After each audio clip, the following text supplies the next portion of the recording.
Welcome to Sky Blue Fans TV.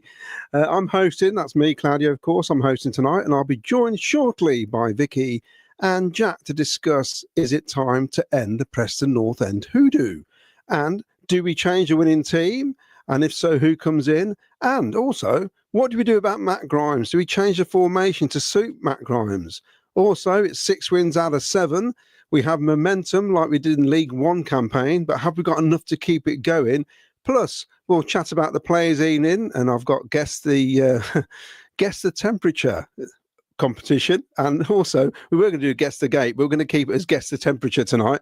And also, Jack's got some up-to-date stats and his insight on those. Now, remember to like and subscribe, tell all your mates, and do the same as well. And thanks to those who have already done so. Now, without further ado, let's get the team in. We have the wonderful Vicky. Evening. Good evening. Good evening. Well, it's me, you, and Jack, because Miles is at an event, which I'll explain what he's doing in a moment. And of course, Ken's not feeling well, so it's me, you, and Jack in the hat. Good evening, everybody. Good evening. Right then, where should we start? I suppose, do we change a winning team? And if so, who comes in? So we've got Preston on Saturday. We know what the crack is, the hoodoo. It's got to end at some stage. It's just make-believe stuff, isn't it, Vicky, really? All these codes. Surely it's got to change. It's the weirdest thing ever, these like weird curses. I mean, every team's got them, and it's just the weirdest thing, because there's absolutely no reason why different players and different managers over like decades all have the same problem. It's just really hard. So yeah, this is the time to end it. Yes. What about you, Jack? What do you think? Yeah, I mean, so surely at home against Preston we have more of an advantage than we did away at Swansea. You know, this curse isn't a Lampard thing. It was obviously pre-Robbins, but with Robbins being here such a long time, it was more a Robbins curse in the end. But it would be typical Cov, wouldn't it, if we could end this curse against Preston at the weekend, and then we lose to Middlesbrough last game of the season, and they make the playoffs instead of us. Well, hopefully. I mean, they're dreading meeting us, aren't they? They're already talking about it, Middlesbrough. I listened to one of their podcasts, and they were saying they wanted to know what we do in December. What do we change in Coventry? They want some sort of steward's inquiry as to how we somehow start performing after Christmas, like we're drinking some sort of monkey juice or something. I don't know. So, Vicky, do we change a winning team? And if so, who comes in? Oh, it's difficult, isn't it? Because I think in the grand scheme of things, you don't, do you? But if Bidwell's fit, I'd be bringing him back in for De Silva, personally. I mean, Bidwell would always be ahead for me. So I think I'd do at least that if he's fit. I'd be reluctant to tinker too much, because I just think if players are winning, you've got to show them that their performances deserve, like they get the reward for that by staying in the team. So there has to be some reward for the effort, doesn't there? So I don't like changing too much, but yeah, definitely Bidwell for De Silva, I think. Anybody else in defence? What about Binks? Do you think he has to sit it out? Yeah, it's a difficult one, isn't it? I mean, I like Binks, but then I'm probably in the minority that actually likes Attabodier as well. So, and then Kitchen's come in, and that was probably where Binks, because earlier in the season we had Latty, Thomas and Binks, didn't we? So that was the three, but then Kitchen's come in and done such a decent job in recent weeks that he sort of secured his place, and so Binks is really just trying to fight to get one of those spots back again now, isn't he? But on the back of the results that have been primarily Latty and Kitchen, I don't think you can drop either of them for Binks, personally, at the moment. So we got 2 up front. If we do go with 2 up front, so obviously Ellis and Asante, and I thought Asante, it did quite well on Saturday. We were under the cosh a lot. I mean, we just discussed it the last weekend, and it was backs against the wall for most of the game, wasn't it, Vicky? So you got the 3 lads at the back, and I mean, I was on the history podcast with Jim Brown, and he made the point there that the 3 lads at the back actually put in a performance. And he said what we've said before. What was in front of them was probably more of a problem. So what do you think, Jack? I mean, that's where, Eccles, Grimes, It didn't really work, did it? I don't think. No, I think that the formation was proved to be wrong in the end, as Lampard changed it quite early in the second half, and he was right to do so. We haven't seen a substitution that early that wasn't an injury or something problematic. But like you say, I think the three centre halves, they put their bodies on the line. I think personally, Latti was exposed quite a lot in that game with Milan pushing up, them attacking us down their left channel in behind Milan and in front of Latti. I think he really was exposed. But when it came to throw your body on the line, you can't fault any three of those defenders playing for the badge, playing for, putting the hearts on the sleeves and keeping the ball out the net. I know Latti ended up putting the ball in the net, but pure fluke, I think. He's not to be blamed for that. But I think I would prefer to see Binks over Latti in the squad. I think it does depend on how Preston play. If they got a short, rapid striker, or if they got a big, tall guy that Binks could deal with better, perhaps. Well, they got, is it Reece up front, the big number 9? He played against us last time. He scored a beauty, didn't he, midweek? I think Osmajic, I don't think, well, it depends if they deal with him, because obviously the racial, has been accused of saying something racist to, was it Hannibal? Yeah. I think so. Whether or not that takes so long to get dealt with. I don't know why it can't be dealt with straight away. Because I think we played somebody last season, didn't we, where they got pulled up and then they missed the game after they played us when they really should have missed the game straight away, basically. So I'm looking at the squad at the minute. De Silva, I can see comments already coming in. We're not keen, are we, at that position? And, strength-wise, it's just too small. I mean, Miles went on about it at the start of the season. We thought it's just been going over the top. But the more I see him play, you do realise how much he gets targeted. And it does go down that side a lot, doesn't it? So Bidwell's got to come in, surely. Yeah, I mean, I'd have Bidwell in. I have liked De Silva and think he's had very good games in the past, specifically against Sheffield Wednesday last season. He's one of our better players in that game at home in the FA Cup. But yeah, like you say, this season more than ever, he's been targeted and found out. People will put the ball in behind him, over the top of him. He's got pace, but every time it seems to beat him, and I don't get it. And I think Bidwell just offers us more of that stability at the back. And I do think the long-term plan of Frank Lampard will be to go back to a 4-3-3, especially with, Raphael's coming in, not playing a lot, but he's an option. Efron's back, Tats is fit, Haji coming back, can play out wide. I think that will be the long-term goal of Frank, but maybe not straight away while the form's okay. And again, Bidwell suits a back four a lot more than De Silva as well. So that, I think personally, that will be the long-term plan, but we'll wait and see. It'd be interesting to see what happens on Saturday, because Mason Clark's had a good few minutes now under his belt and really maybe should start, I think. I don't know. Do you reckon we can squeeze him in somewhere, Vicky?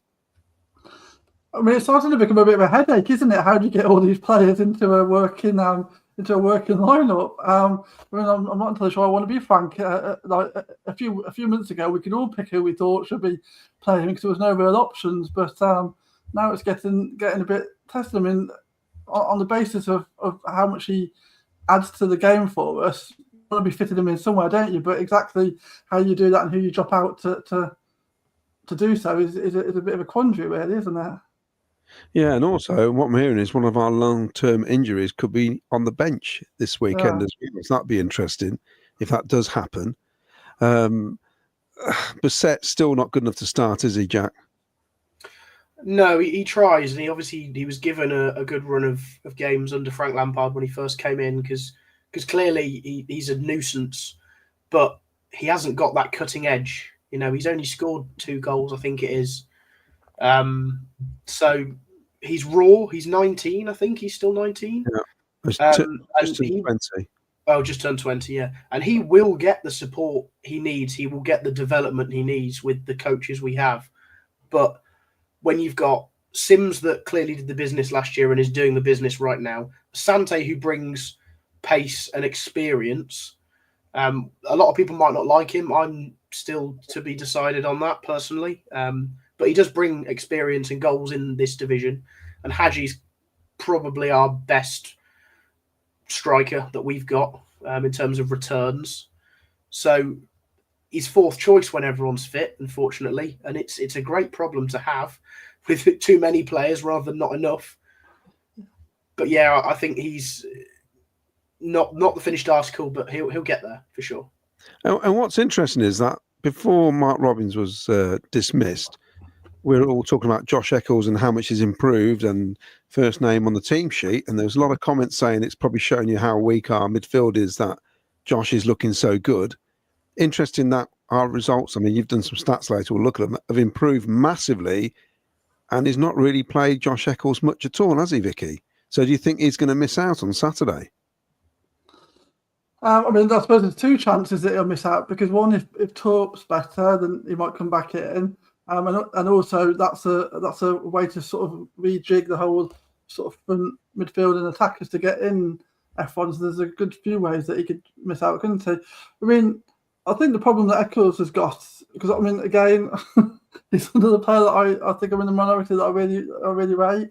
But I think he's too similar to people like Grimes and Sheaf, who are better, and you can't really play both of them. It doesn't work very well.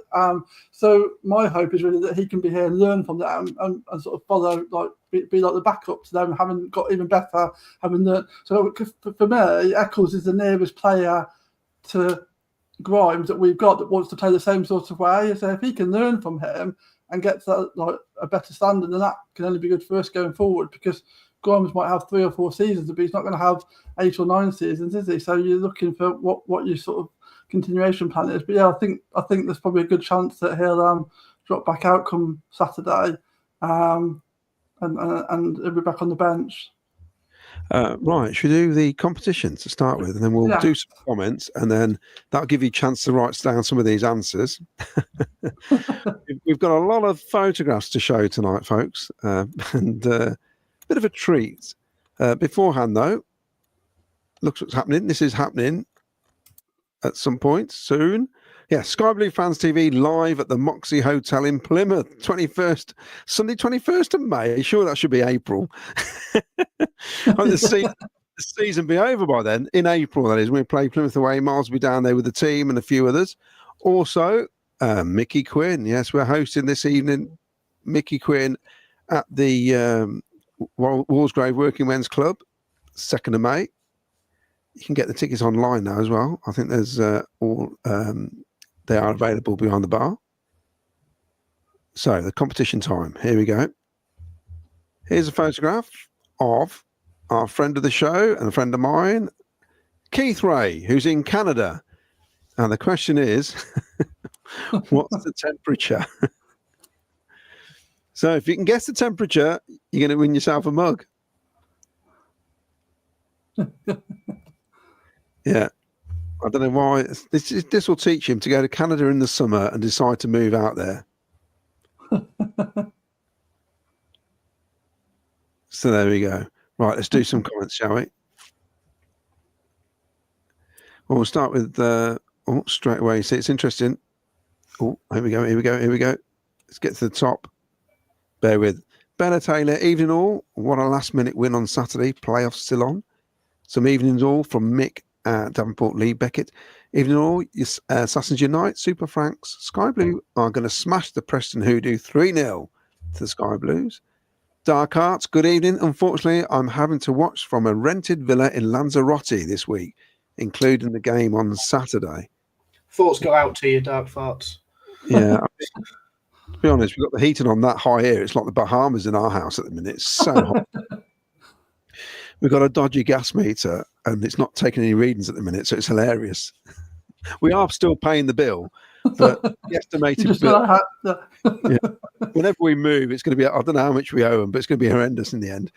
Paul Cutterford, still not convinced with the style of football we are playing, but it seems to get results. If we rely on Dovin, defenders still have a lot to learn if the players are to be captured. Isn't it interesting? I never mentioned our keeper.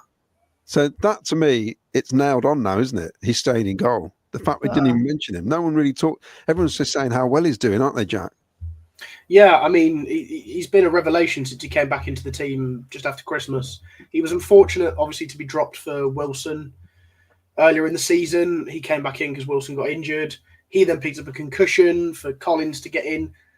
And then that's when we sort of started to concede a lot of goals, didn't we? But weirdly, none of them were really Collins' fault to begin with. It was just every shot we conceded was a goal.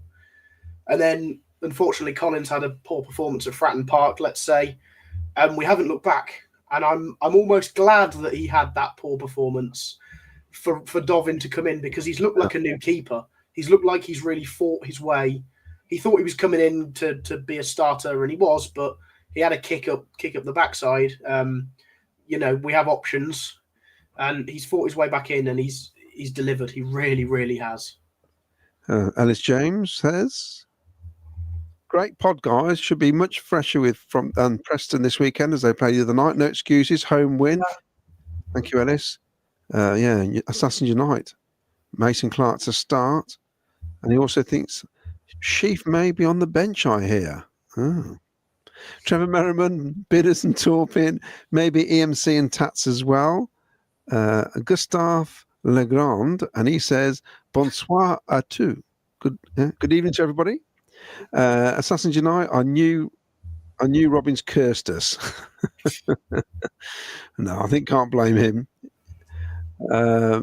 Mick Davenport, Bidwell and Binks need to replace De Silva and Latty. Lee down, all these curses of voodoo are a load of rubbish. It's how we perform on the day. I think we'll continue our winning form. They are rubbish, Lee, but it's just one of those daft coincidences in football. That happens to a lot of clubs where they just have clubs they can't seem to beat. It's bizarre. Hello, everyone. Would like us to go 4-4-2 on Saturday. Get on the front foot, press higher. We have ridden our luck. Let's show what a good side we are. Realms of possibility. Hi all. We have to beat the Preston this time, surely. Mostly love of music. Let's eliminate another hoodoo or voodoo, as Miles kept saying last time. It's because he wants to go back out to the Caribbean. That's what it is. He's got the voodoo on the mind, hasn't he? I'll be giving him voodoo later, where he is tonight. I'll get me out. 4-3-3. Bidwell and Torp for Latty, Mason Clark for Asante. That's from Assassins Unite. Dawn Cook, the lovely Dawn who I met the other night. I think Binks for Latty and Bidders for De Silva, and leave it at that. Mick Kelly, he reckons Preston are hoping De Silva plays. Rounds of possibility. I'd like to see Sims and Bassett up front tomorrow, and Rich T. If Bidwell is fit, he has to start ahead of JDS. Mostly love of music says, is it time for EMC and Sakamoto to get back on the score sheet? These would be my first choice wingers with Haji or Sims up front, and keen to try Patterson, number 10 role. You see, Patterson, that's another one, isn't it? Yeah. Well, I find it odd that some of our fans don't understand why we've signed him when they're praising Bannon, who's 35, who's doing exactly what Patterson could do for us. And it's the same with Grimes. I mean, Grimes, he's only 29, isn't he? Why are we like? It's almost like saying they're too old already. Well, what's weird is all season we've been saying we need some experience, which is what we have needed all season. So we bring in the experience that we've desperately needed, and now we're like, well, they're too old. Well, that's what we need. Gary Anderson says, why doesn't Bobby Thomas take long throws? He has got long throws. He's meant to have a better long throw than Milan, and he's created many goals from it. Maybe he could throw it and then run after it and head it. Is that allowed? He would do if it was Ronaldo. He would be taking everything, wouldn't he? Mark Rainbow, evening team. I'd give a back four with Bidwell and try with a front line of Sims, Tats, EMC. Rodoni pushing forward with Grimes, plus another, ultimately Sheaf as holding midfielder. Got to say, Rodoni yet again, I do like him. He's come on leaps and bounds this season. He's, a second for the assists, I think, this season. Excellent. Absolutely excellent. Graham Cocker always seems to be the left-hand side is our biggest problem. I hope FL will find a way to solve this problem. Dawn Cook, it's nothing against Latty or De Silva. They both try hard, but are targeting exposed, which is not great for their confidence either. And Bomber Bidwell. I was texting into Gurney gang on CWR from the start of the season saying De Silva is not a defender, he's too small, and was dismissed by them. Finally, Mr. Gurney said the same thing this week. Bomber Bidwell knows what he's talking about, doesn't he? Yeah. The thing is, with De Silva, he's he occasionally has a really good game, and you're thinking, why can't you play like that every week? And then other weeks, he just looks like what you're doing on the football pitch, and that's the trouble. It's like it's one extreme or the other. There doesn't seem to be any middle ground. Whereas with Bidwell, you get a degree of consistency all the time. Like at least you know you're going to get a sort of solid performance out of him, and sometimes it might be even better. But at least you know he's going to turn up, and that's the problem I've got with De Silva. You just don't know what De Silva's going to turn up. It's like there's twins or something, and 1 week one turns up, and 1 week it's another one. It's just crazy. Like Raphael and Fabio for Man United all those years ago. Maybe that's what it is. Yeah. So Mark Light says, I still think the playoffs are too far this season. We should be happy with a top 8 finish. I hope I'm wrong. Frankie Boy doing good so far. Graham Cockrell says, our throw-ins aren't good enough. Yes, our throw-ins are not good enough. Time for the coaches to sort that problem out as well. I'll read a couple more and then we'll carry on with our conversation. Coventry, I would like to see Patterson given a go, and Gavster Legrand. I think the Silva will be more effective further up the field than in defence. The only trouble is we've got better players than De Silva to do that role. Yeah. So you know, actually play 3 players on the left. everybody on the left. Mark Rainbow will read this one out, and Paul Stratton straight after. Talking about the squad, once Wright and Sheaf are back and providing there are no more injuries, 2 of the players you describe as first team starters aren't going to make the bench, let alone the first 11. We haven't been there in what feels like 25 years, which is very true. Yeah. And of course, Paul Stratton, Preston, another big physical side. We need to win our battles. Also, wing backs need to get much tighter. Now, we said, what do we do? Because we've got Matt Grimes. So, Jack, what do you think would be the best formation to fit Matt Grimes into our team? I think, like I've mentioned earlier, a 4-3-3 would suit everyone in when we've got everyone fit. Obviously, we had Efron injured, Haji out. I think Sakamoto picked up a knock at some point. So we couldn't play with wingers, and that was before Raphael was back in the picture. So a 4-3-3 would suit us, but it depends on the personnel you've got available. We spoke to Milan on Tuesday night, Claudio, who said he prefers to play in a back 4 with a winger in front of him, specifically Sakamoto. It's no secret that he likes playing with Sakamoto. So, and even if it's not Sakamoto, it could be Efron on the right, it could be Haji, it could be Raphael. We've clearly got the options now. Maybe Patterson could play out as a wide player on the left or right. Grimes sitting in front of the 2 defenders, taking the ball off them, turning and spraying it forwards is kind of where he excels. So to have, I think, a back 4 with Bidwell covering at the left, Grimes can take the ball. He can play it to Torp, who will probably play alongside him. Even Eccles, if it is Eccles or Allen, you know, we know Allen likes to make those forward runs. And then Rodoni, Efron, Sakamoto, Sims, Haji, Raphael, Patterson. You know, we've got all this attacking talent now. We've got so many different players. Even throw Asante and Bissett out there. We've got so many options. That's exciting. Yeah, very much so, Vicky. With Grimes, you started the last 2 games. Of course, we won the last 2 games, haven't we? But it took us 10 to 15 minutes before we realised he was on the pitch, because it's almost like our defenders have forgotten. Well, they just haven't got used to playing with him yet. So surely in time, that's got to change and give him the ball. Yeah, we said that on Sunday, didn't we? That that might be a big part of the problem, not so much formation-wise, but just them getting used to him being there and having that type of player that's happy to take the ball and pressure. Like, it doesn't matter if he's got a man on, he seems comfortable in that situation, and that's fairly unusual, isn't it? So just getting used to having that player that will take the ball, whatever, and then move it on. I mean, they've had a good whole week of training now without any interruptions, with no midweek game. So maybe we'll see a bit of difference tomorrow. Not tomorrow, Saturday. Yeah, I think it's like Jack was saying. We've got such a choice. It's almost like we don't need to just play 4-3-3 or 4-1-3-1 or whatever it is. You know what I mean? It's almost like we could swap the team around 2 or 3 times in a game. With the amount of options we've got now, which is so much better. I mean, we've had 6 wins out of 7, and Jim Brown was telling me, if you were to listen to the latest Sky Blue podcast, which is out today, actually, with me and Jim, talking about tribute to John Tudor, who unfortunately died a couple of 10 days ago. And there's a couple of other tributes to other people. And we did talk about the current state of affairs at the club as well.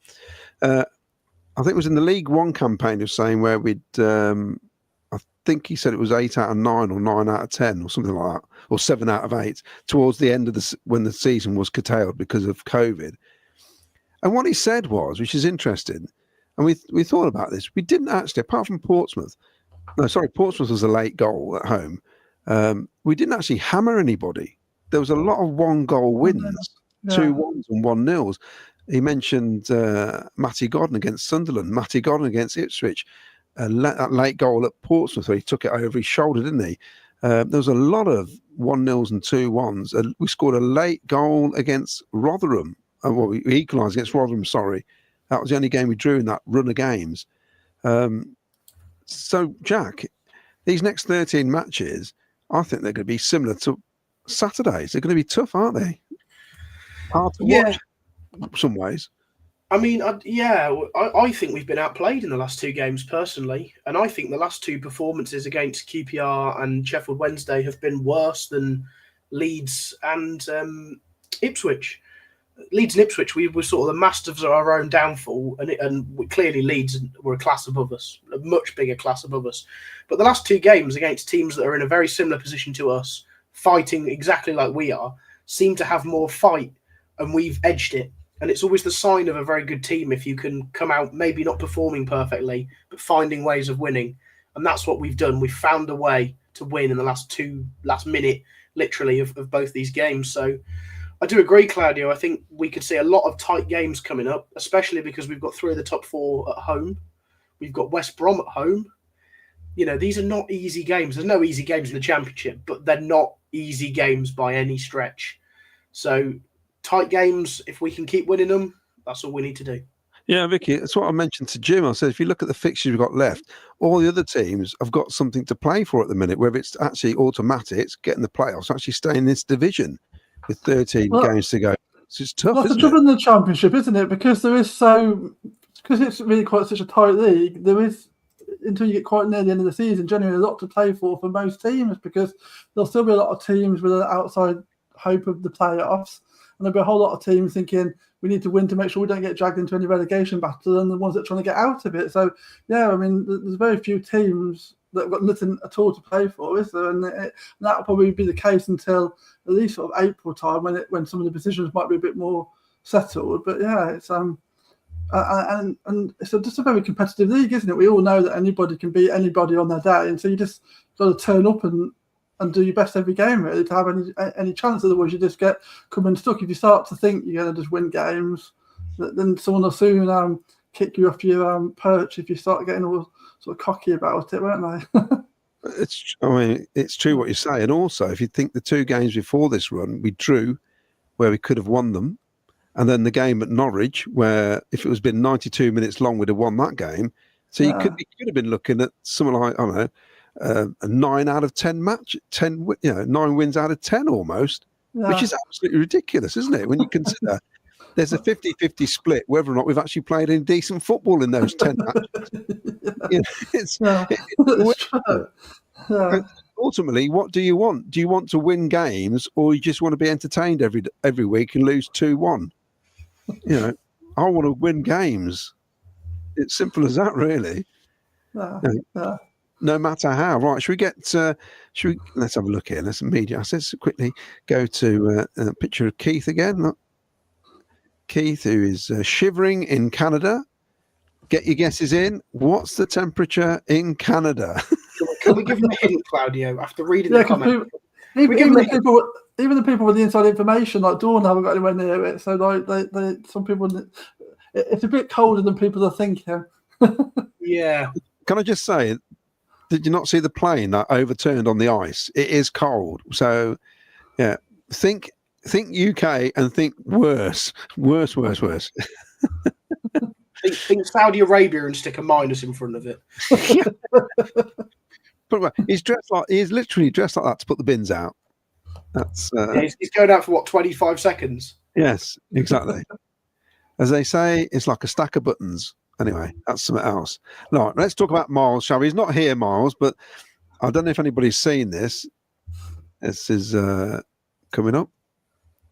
We'll live and die in these towns. It's the new exhibition at the Coventry Music Museum, which opens tomorrow. They're having a grand opening tonight. And somehow, Miles is on the guest list. You can see the enemy in the background there. Yeah, very exclusive, as you told me. It's, yes, an exclusive. And I get to the opening of the plaque at Highfield Road. He gets to meet the enemy. And I said to Miles, he said, you could have took all my records and got them all signed. So these are photographs at the Two-Tone Museum. Do come along. Me and Vicky aren't there. It's just that strange. He's took the photograph in a funny way. It looks like we're there, Vicky. And there we are. Look, there's the lads holding the FA Cup. The guy who wrote the song "Go for It City" is there as well. He's in the first photograph actually.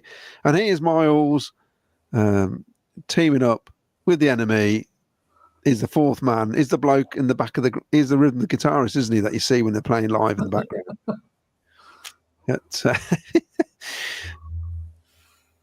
There they are. Great band, great to see live. And this is also interesting, Jack. I know you got a lot of stats. This here. Now, this is the fan base growth in the Championship, calculated by measuring the difference between the club's current average attendance and the attendance during the 2018-19 season. We are up by 14,878. Cardiff doubled. That's more than doubled, isn't it? Yeah. Because we don't get 30k now as an average, so that's more than doubled. Yeah. And at Cardiff, -12. So I reckon all the Cardiff fans have come to Cov by the looks of things. And it's interesting because Hull plus 9,000, obviously Sunderland plus 8,000, Plymouth, because of what happened the last couple of years, plus 6,000. But ours is amazing, plus nearly 15,000 extra fans since 2018-19, which would have been League Two, wouldn't it, Jack? Is that League Two? League One. First season back. Is that in Birmingham though? Was that in Birmingham? No, that was at home. That was at home, yeah. So that's incredible growth. I mean, in all honesty, clubs like Norwich, Watford, they can't grow much anyway because they're probably close to capacity there anyway. So, they probably should have done it by percentage actually, because it's probably slightly skew but you can't deny the fact that the fans have come back. Well, yeah, we've that was 18-19 season was a season just after we'd been promoted to League One. We now a couple of last seasons we've been fighting for playoffs, fighting for an FA Cup final. That's why fans have returned. We've gone from the 4th division to the top end of the 2nd division. And for Plymouth, we went there in the 18-19 season and they'd only got 3 stands because they'd just knocked down a stand and were rebuilding it. So in that season, they had 2/3 capacity probably. So that's why that one's gone up by 6k, because it's a whole new stand in there. West Sky Blue reckons easy solution, sell Sheaf in the summer. That could happen actually. It wouldn't surprise me. If they don't do it in the summer, they're not going to get much for him, are they, following January? Unless they give him a contract, of course. In fact, why not give him a contract? How's that? Graham Cockrell, Grimes as captain. Bomber Bidwell. Well, that's assuming that he wants to sign it. Oh, yeah. Bomber Bidwell, BTA only scored 4 goals. Bertie Bassett 2. How many mins have they both played? Why have we not seen Sims and Bertie starting? Assassins Unite, Eccles is 6th choice now, and that's on him. Everyone else's game has gone to a high level. If he can't be inspired by an all-time legend, that's his problem. He's harsh, is Assassins Unite. That's why he's called Assassins Unite, isn't he? Yeah. But it's a very good point, though. Aaron Thomas, I think Preston will look to bully us if they do. I think Preston win because our football at the minute ain't great. You've got to win your battles, haven't you, first? And it could be a turgid afternoon, actually, but I don't care. You can't beat a last-second winner. And I don't want to mention the podcast again, but I will. But we did point out in the podcast, which I know you're all going to run off and listen to after this, it was scored that late. There's no comeback, is there? And I made the point of saying if it was 5 minutes to go still, I'd be panicking that they'll equalise. But it's first game over, wasn't it? You know it's game over. We were still panicking up in those stands in Hillsborough. It was, even when we scored, it was panic. Is it going to get chalked off? Yeah. And then they could actually still do this. Well, we can give a penalty in 20 seconds, can't we? So, yeah, it's easily done. Autism Monkey, 5-3-2, Sheaf and Grimes holding Rodoni in front, out of possession. In possession, it's 5 across the middle with wingers. I'm just quite sad it's only 13 matches left. You know, I just... No, Claudio, 16 matches left. Oh, of course, yes. 16. Of course. Sean says, That's I think... the trouble, though. You know, like you were saying, the Middlesbrough fans were saying, what do we have in our water that suddenly kicks in December? That is the trouble, because we all start getting better in sort of January. Then it gets all exciting. And you're like, oh, no, we're winning out of games now. And then you get the summer, so then you're ready for next season, and it starts slow again, and you think, oh dear. It's just like a vicious circle every season. Like.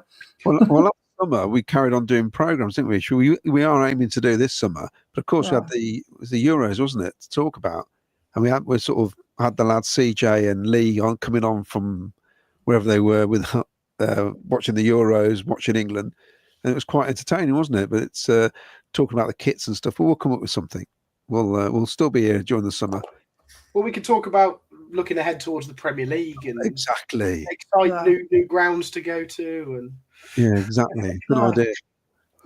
Sean says, I think you have to have Torp, Rodoni, and Grimes starting. Rudy is the first name on the team sheet now. Grimes is solid, and Torp has shown his quality despite going missing in some games. Frankly, Rodoni is season ends now, he's player of the season for me. Yeah. Dave Granigan, even everyone, I hope you're all doing well. I think we'll win at the weekend. Why not? We're a better team. We win 2-1. Dovin is obviously the number one now. Collins and Wilson will go in the summer. Steve Curry says, I noticed Sims has got a different demeanour about him. So this is Sam. This is the whole family getting involved here. Sam, Vicky, Ralph, Olivia. Brilliant. Is there any plans to start making this into a podcast again? I'm a postie. I don't always get a signal to watch, but I'm download as a podcast. Thanks, Sam. We discussed Tuesday, didn't I? Yeah, we've had quite a few requests to do this actually, and I think it's something we'll have to do again. That's a good idea, actually. Yeah. But you could always listen to the history podcast, Sam, Vicky, there's 26 episodes of those. We do bingo, Vicky, counting how many times he says it. Yeah. I'm going to keep plugging it because everybody else plugs their stuff, and at least it's to do with us. Next week, we've got David Cross, the ex-player, with me and Jim Brown. So that'd be quite interesting, especially as he scored against us when he played for Rochdale and knocked us out of the FA Cup when they were a 4th division team. We were in the top flight. And then he was playing for West Ham when they knocked us out of the League Cup semi-final. So that's great, isn't it, as well? In between that, he played for Cov. So Assassins Unite, we can let Mason Clark have 60 minutes, then bring on Patterson. Assassins Unite says, Rudy, player of the year. I'm not going to argue with Assassins Unite. He might eliminate me. Mark Rainbow says, quick question. Is Raphael a right or left winger? He's gone on the left, doesn't he? Only been used on the left so far. I don't know the definitive answer, but he has only been employed. Someone asked that question before, and I tried to do some looking into it, but because a lot of his football's obviously been in Australia, it was very vague about what he's actually ever done. So I'm not entirely sure, but it seems the left is maybe his favoured position. And I'll tell you what's interesting. The guy, our lad who's gone to, is it Grimsby, who keeps scoring the goals? A big one, yeah. He's got 7 now. He's got 7. Yeah, it's really good. And Tavares actually scored for Burton, didn't he? So that was good. I thought that was a bit weird. I thought was it this pre-season or the pre-season before when he was getting a few goals? And I thought he looked like decent. Like there's a player there potentially, isn't there? Like it's just difficult, isn't it? Because I think it's like you said before, Jack, isn't it? The higher we go up the leagues and the better we're doing, the harder it is for these younger players to get in because they're having to compete against players of so much better ability. I mean, all of these players would be getting into like us if we were like still a League One team easily, but it's getting harder and harder for them, which is a shame. They almost have to come in and make an impact immediately, don't they? Yeah. A bit like Michael Owen when he played for Liverpool, came and scored straight away. Rooney at Everton, these were special players though, but that's what you need to do, don't you, at that age? Yeah. Marky Boy says, we've got some difficult games coming up, so need to grab as many points as possible if you stand a chance of securing a top 5 finish. Start EMC, give Preston some game time. He'll get a massive reception, won't he, when he gets on the pitch? What I liked about it, he's so cov, isn't he, his accent? He's been all over. I thought, he just sounds like a lad you see down the local pub or something. Wasn't he quoted to saying batch today as well in whatever clip went round? It's great. Just so carve his accent, everything. Unmistakable. Paul Stratton says, we need to have 4 in midfield, close the space, win the battles, win the game. We need to stop dropping deep, inviting pressure, get on the front foot every time we turn the ball over. West Brom, Assassin United. West Brom only 1 win under Mowbray. Robins only 2 wins. We play both soon. I was with a train full of Baggies fans going down to London at the weekend, and they think we're going to catch them up. They're not convinced at all. We have caught them up because we were 10 points adrift from them. Well, that's what they're feeling. They're feeling it. It's almost like they're just getting pulled back now. Dave Sports Photos, I would accept the sign of a good team thing if we occasionally actually played well. Lucky wins aren't the sign of a good team. They're a sign of a lucky team.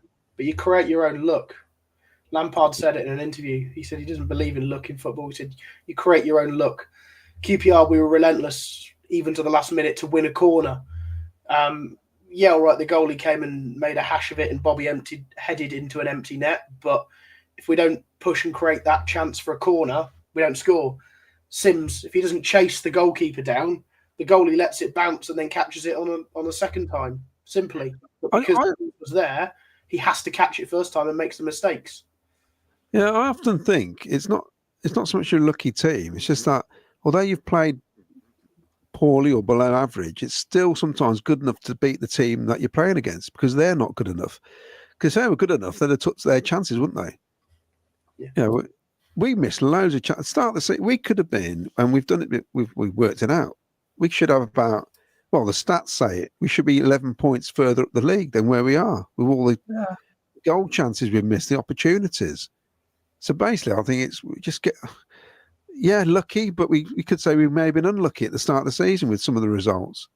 So it's swings and roundabouts, as somebody said. Don't forget, Sheffield Wednesday at home scored a last-minute winner. Norwich scored a last-minute equaliser, and then last-minute winner. So it's happened against us. So why not for us? It's averaging out.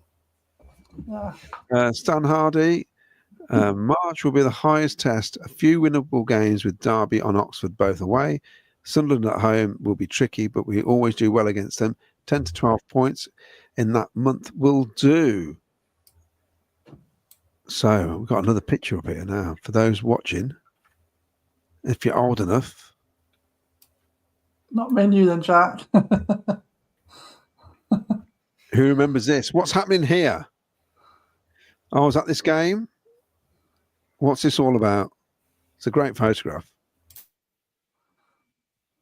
There's Jim Blythe in goal. Great dive. Nowhere near the ball. So if you can remember what that is, just put it up and see if anyone gets it right. Of course, here's Keith and his Cov City gear. Trying to keep warm. If you can guess the temperature, you win yourself a mug. Now, of course, the other night, we were all present at the Leamington Warwick Supporters Club Meet the Players evening. I think I'll hand this over to you, Jack, seeing as you're the media man. And your thoughts on it and how the night went. Yeah, it was a good fun. We had Milan and Louis turn up. We heard about their youth careers, how they've come through, stories throughout the past. There we go. How they came to join Cov, their thoughts on last season, including how we won at Wembley against Man United, and they said that themselves, and even thoughts on this season. And it was really nice to hear, just the genuine story of two players, how they came about joining us, and even just some interesting stories from like Louis in lockdown, and Milan being finalled with Gus Hamer a few years ago and ended up being a Hamer connection, that how Milan ended up at Cov. So it's very interesting, and hopefully more to come in the future. I mean, the story of Louis Binks in lockdown, which obviously I'd heard about it, and it was, for those who don't know, he was stuck in a hotel on his own in Canada when he played for Montreal, and his manager was Thierry Henry, and Thierry Henry says, instead of staying in that hotel, whichever one it was, why don't you come and stay with me in the Ritz? You'd have loved that, Vicky, wouldn't you? In the Ritz on your own, Thierry Henry. Result. Yes, result. I'd been happy with that. But Louis come across, considering he's been out of the team, and he was disappointed, wasn't he, that he wasn't playing? He said that as well, didn't he? Yeah, he didn't hide that. He said the gaffer's got an open door policy. Someone even asked him, will you be going to knock on the gaffer's door? And his response was, I think the gaffer would be fed up of me by now. So they've clearly had conversations, but it sounds like there is an open door policy. You can go and talk. Sounds like Raphael, not that Milan or Louis told us this, but sounds like Raphael's been knocking on the gaffer's door as well for minutes. So it's good that we've got a healthy competition. And obviously Louis made the point of it's a back three at the moment, and he's the one missing out, which is doubly disappointing because there's 4 players to play 3 positions, and he's the one missing out at the moment. But I'm sure we'd rather have won games than everyone happy, because you can't make everyone happy in football, can you? Unfortunately. What was your take on the evening, Vicky? Yeah, it was really enjoyable. Well hosted and organised, and it's always just nice to get some perspective from the players about obviously things that we see as a spectator and how they actually feel about things. So yeah, it was really interesting. Yeah, they are good evenings, actually. And if you get a chance to go to one, I'd suggest you go to one. And I always love it because, I'll show you some more pictures here. This is Jack. I don't know what a great photo, thanks. I think he's doing some Irish dancing, checking the mics. We eventually got them working properly. I didn't put that one on social media on purpose, Claudio. But you've done that now. And there's the room. Oh, there's me on the mic. Yes. Asking Milan, why don't you do a long throw more often? Which he says, well, I have been doing the long throw. That was quite funny. They're very engaging. You see, nice packed crowd.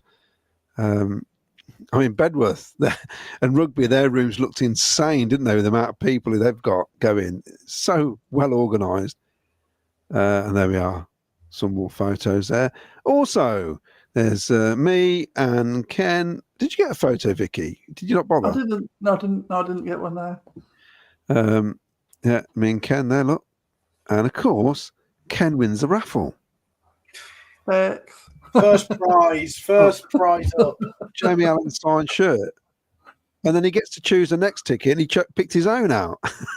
He did put that one back in, to be fair to him. But that's why he's not on tonight. He's hanging that framed photo up somewhere in his house, I'm convinced. It was well hosted by Rob Gurney as well, which I think is very good, Rob, because obviously he's got the knowledge. He's very comfortable doing it. And it does flow really well. And it just leaves me to walk around with the mic in the second half, getting questions off mainly children, which is incredible, really. How not many adults actually ask a question, do they, Jack? Why? Yeah, but sometimes the kids come out with the best questions. They come out with some very average questions sometimes, but you heard kids asking questions and the room went, ooh. That's the sign of a good question, right? And even Milan and Louis were sort of stumped for a few answers. Well, they asked who they think was their best player this season. They did say Jack Rodoni, didn't they? The pair of them. Both of them, yeah. Interesting. So I thought it went really well. Did somebody ask Binks what his favourite goal that he scored? Yeah. That was Ryan. What was your favourite goal this season? I haven't scored one. I said, that's it. Show him up in public. He could have said he scored in the hotel room in Montreal. Well, I mean, he's played at Bologna, played in Como in Italy. He's been to Canada. He's tried different countries to improve his game.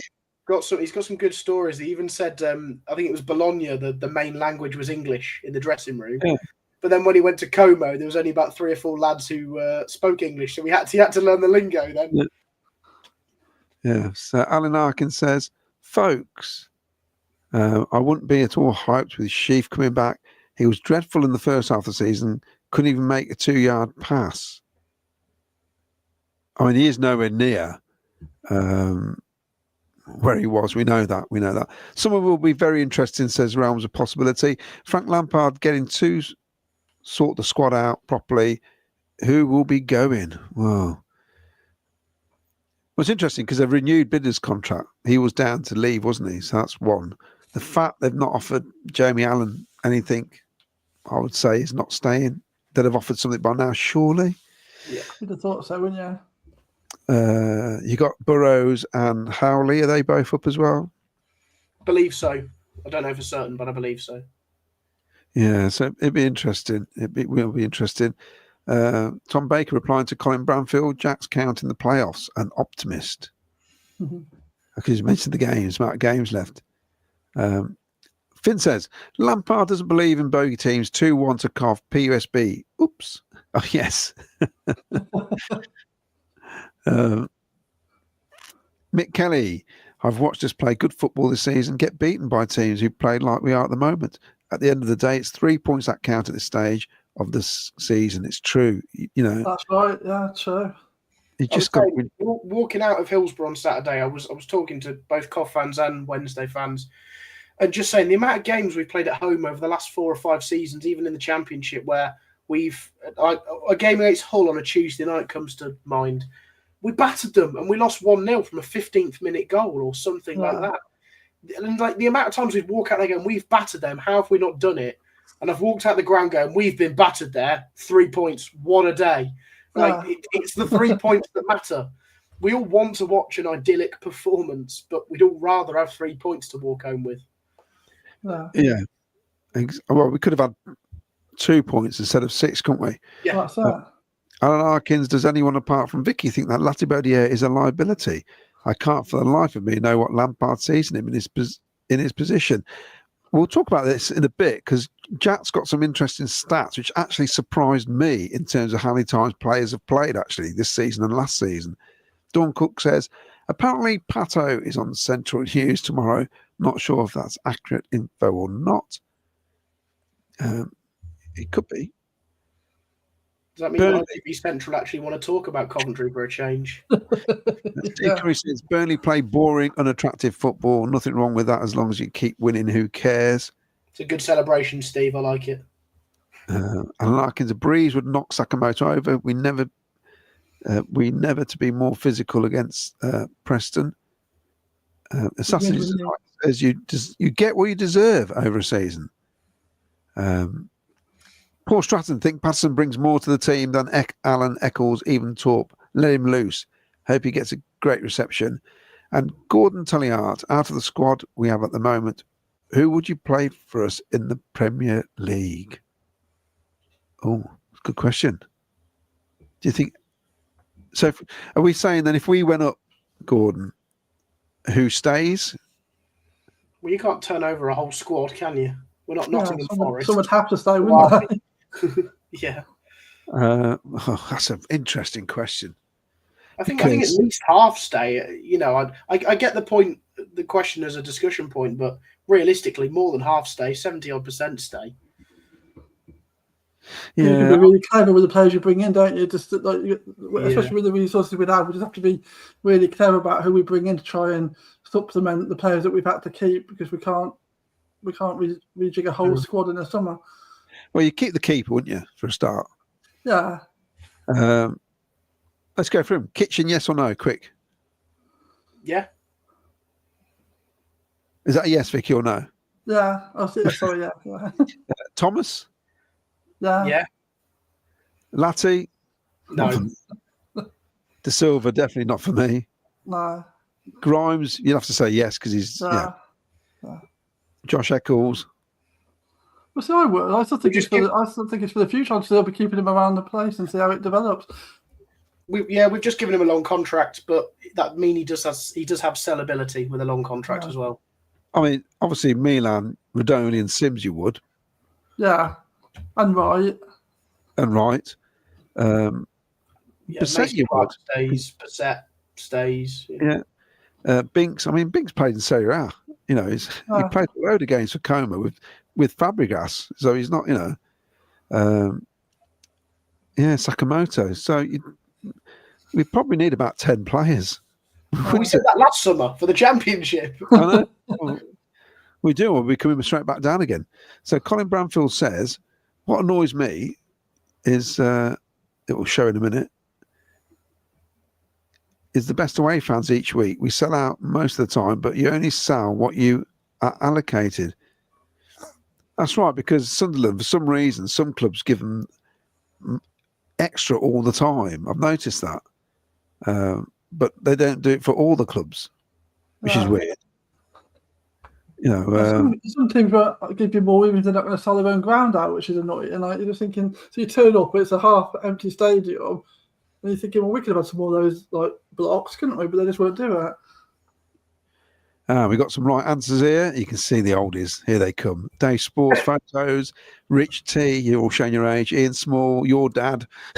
Dave's son. Oh, I thought you meant for the competition. You mean for that photo, don't you? The photo, yeah. It is the Crystal Palace goal. Clive Allen's goal, September 1980. He took a free kick. It hit the stanchion, as Jimmy Hill called it, on Match of the Day. And it flew back out. The referee completely missed it, and the linesman, and the other official down the other end.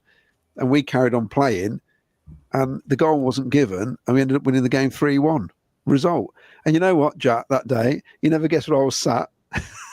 Right behind the goal or in a box or something? In a box. The box. Of course you were. At Highfield Road, they had boxes on ground level in those days. Way back. Weird. The view was shocking, to be honest. Well, I'm up on the balcony as well Saturday, so. Are you on the balcony? Yeah. How'd you get up there?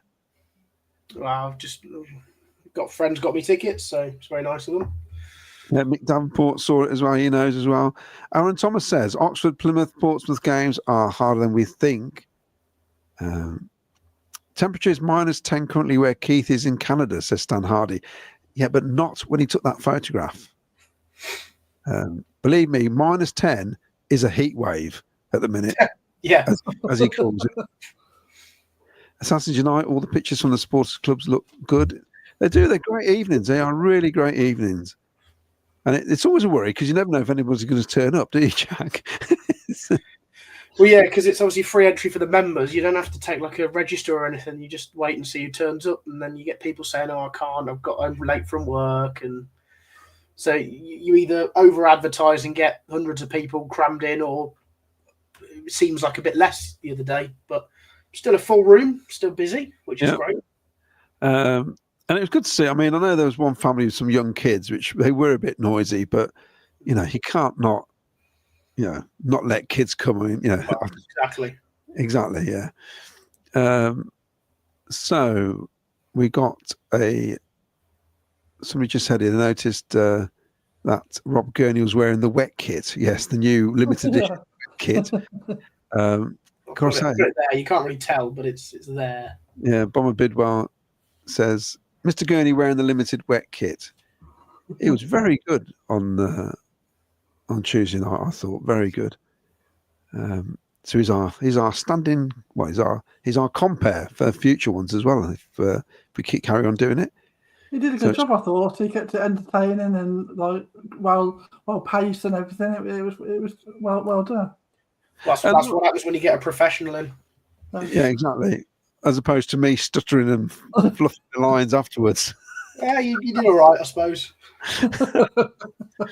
The trouble is, I don't know what people are going to say, which is a worry as well. Yeah. You know, because you don't, you know, so some nights where we used to have to ask beforehand what they're going to say and go, yeah, go on, ask it. But you don't really want to do that because, you know, just let them ask what they want. The players can say, I don't want to answer it, or they do, don't they? Simple. Paul Stratton, at this time of year, you can't be complacent. Teams at the bottom of the league will fight and scrap for their lives. Definitely no easy games in this league. Dawn Cook again. is the club who selects who attends just hoping for a Bobby Thomas one? Yes, we find out 2 weeks before, basically. And a lot of the time, it's when the international break's on. So you can straight away rule out some of the players when there's an international break because you know they won't be there. So it is pot luck, really. And we had Sheaf and Alan the first time, and I thought it's a good selection with Binks and Milan, because Milan's a big favourite. Yeah. The room lit up, didn't it, really, when he came in? It was he wouldn't do the celebration either, would he? That was quite funny. He refused. He said about 5 times, "No, I'm not doing it." We No. carried on all going, "Oh!" He's like, "No, not happening." Alan Arkins, the gulf in standard between the Prem and Championship is massive. Same 3 that look mostly likely to come back down again, as they did last season, said Tom Baker. And an interesting thing, last season was the first time, I think, since 96, 97 or 97, 98, that all 3 teams went up and came back down again. You've got to get past that second season. And then you've got the money's coming in then. And that's what Brentford have done. Fulham have done it. Palace have done it for years. Bournemouth, Forest as well. They can change your fortunes. Stan Hardy, after Claudia said Joel Latibedier runs like he's got a golf ball between his bum cheeks, I can't see it now every time he runs. So yeah, he does. It's the run you do when you know you've got to get there quick. Nice guy, though. We've interviewed him before. Dave Sports writes, if we go up, you either spend big or basically go with what you've got, accept a rapid return to the Championship. The latter wouldn't be the end of the world. We would be return stronger and richer, which is possibly true, Dave, but also look at Luton. What's happened there? They've completely collapsed. You look at Sunderland when they got relegated 6 or 7 years ago. They were, in the top flight for 10 years, and then they had a back-to-back relegation. So it doesn't necessarily just happen to teams that go up. It can happen to anyone. Portsmouth did it. Blackpool did it. They've all dropped to 4th division. So it does happen. The problem is you don't know what players' contracts have got. So they can have in their contracts, if they go down, they're leaving. I mean, what's happened to Luton is they lost Barkley, and Townsend went straight away. And Barkley was having a hell of a season, wasn't he, for them last season? Yeah, and that's the difference. And people saying, "Oh, it's so weird, isn't it? 'Cause they've still got a lot of the original Championship team that got them up. It's almost like the Premiership's done them no good because they've lost that ethos of what Luton were. They were like a difficult, competitive team, and they might not be the best team in the league, but they would grind out results, and they seem to have lost that by going up and maybe having some slightly better players, and they forgot that ethos now, and that's why they're not doing as well, because the players aren't trying like they were. Maybe I don't know. I mean, I don't watch them enough, but that's what every time I see them, that's what it feels like. That they just don't feel like the same Luton. I mean, we used to hate playing Luton. It was always going to be a difficult game. They just don't seem like the same team anymore to me. But yeah, they've took a big hit, haven't they? I think, and I think it's just played on them. They still look like the team from last season that got relegated. Yeah, they are struggling. Dark Fart says, "Are we getting Callum Wilson? That would be amazing, I think." But I've heard nothing. Paul Stratton, I think Prem, though good, is probably the last thing we want. I fear we have nowhere near the finances to compete. One season embarrassment will not be good for the club. Mark Rainbow, if we went up, we'd do a Forest spend big and take the FFP final, do a Luton and be frugal, not break the bank. I hope you stay up. That's the risk. It is. Chelsea did similar thing. Hudson, I think, in that case, it went wide, hit the stanchion, came back on the pitch. The ref gave a goal. That's right. That's on YouTube as well, actually. The footage. It's so obviously it didn't go in as well, that one. Mick Davenport, I don't want to be negative, but I don't think we're ready for the Premier League. I don't want us to do what Luton did. It's a difficult balance, isn't it? Because I think unless we get that, we're never going to have the money to be ready for it. And so we almost need to get there to get ourselves to the next level. And then it's how that's managed to make sure that we don't do a Luton effectively. I mean, even if we come back down, we need to be ready to at least be competitive in the Championship again. It's just such a hard it's just the gap between the Premier League and the Championship is just getting bigger and bigger, and without some help financially, we're never going to be ready. There's never going to be a season that we're actually ready for. It is that's the problem. I think if we go up, we get sold. That's what I think. Yeah. Because all of a sudden, you're a Premier League club. And more people are interested. And still with massive potential. And actually, there's nothing, this may sound like pie in the sky, but the location of the ground doesn't mean it can't get redeveloped where it is. It'd be made even bigger. Yeah. I mean, this is what could happen. It's a massive site, isn't it? And if you own all that area, you can do what the hell you want with it, basically. And the ground itself isn't that much to buy. I know it may have cost 100 and odd million to build it, but that doesn't mean that's not the value of the ground. So when it went for 20 or 25 million, that's probably overpriced anyway. So it can be all redeveloped around there, made bigger if needed to. But that's pie in the sky.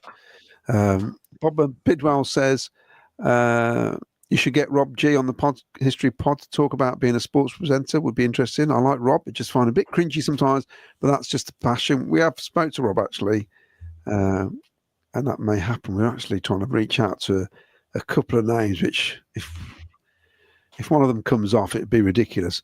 Colin Branfield, Claudia, you need to keep your promise. As you told my mate's missus, she could have a photo with Frank.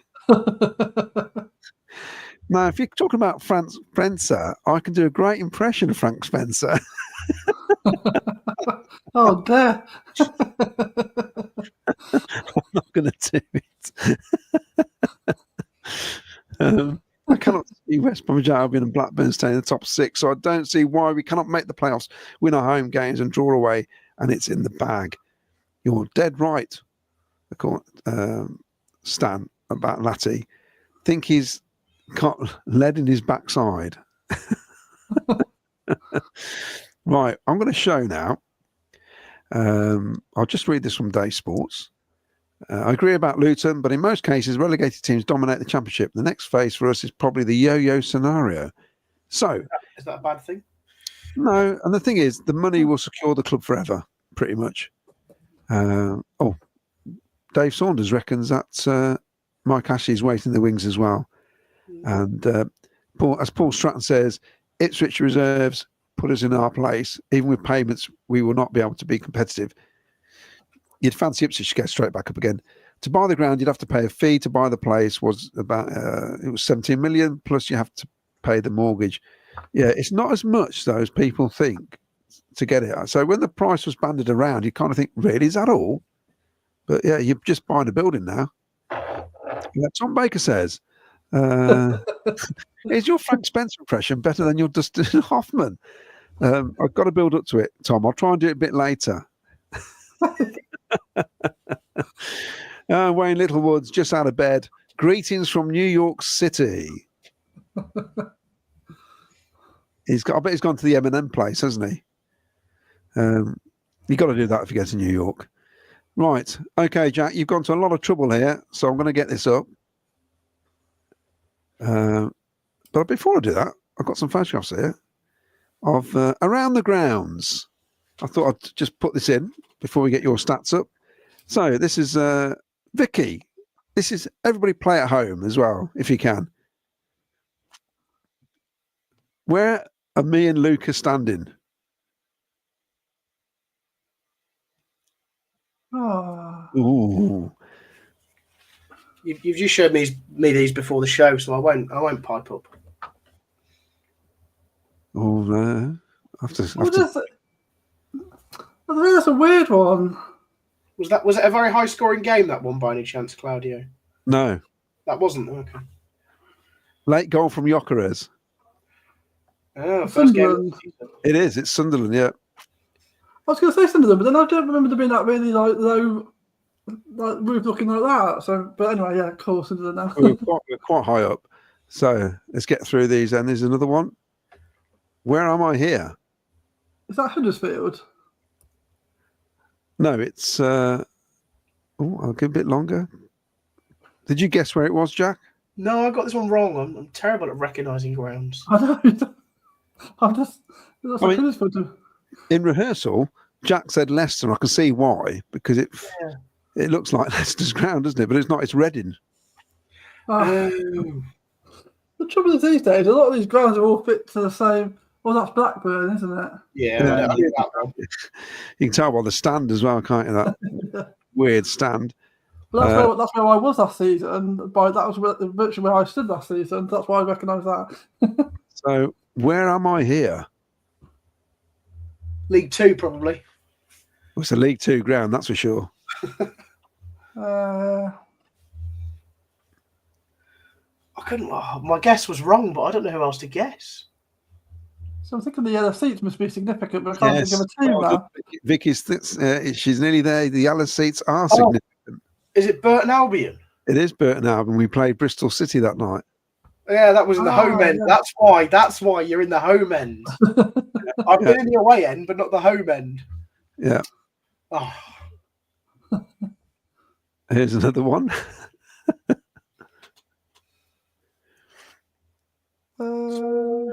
This is like Only Connect, isn't it? Is that Bristol City?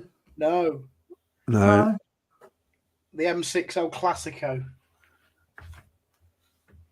Forest. Sponsored by Poundland. Oh, Warsaw. It's also the pre-season friendly, yeah. That's one from this season.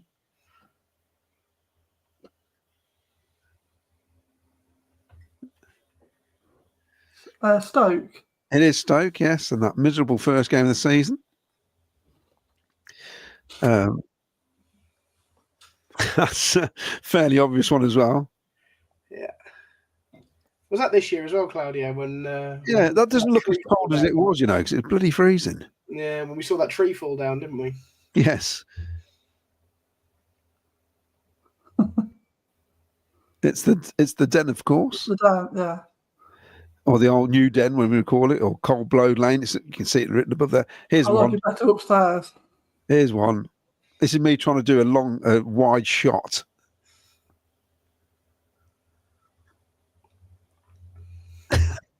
What? I got it right, and I think the seats give it away personally. So I can't even see this. Like, that's really weird. But I mean, I'm going to say, is it Oxford? Just on the basis I can't see Paul. It's Yeovil. It's Yeovil.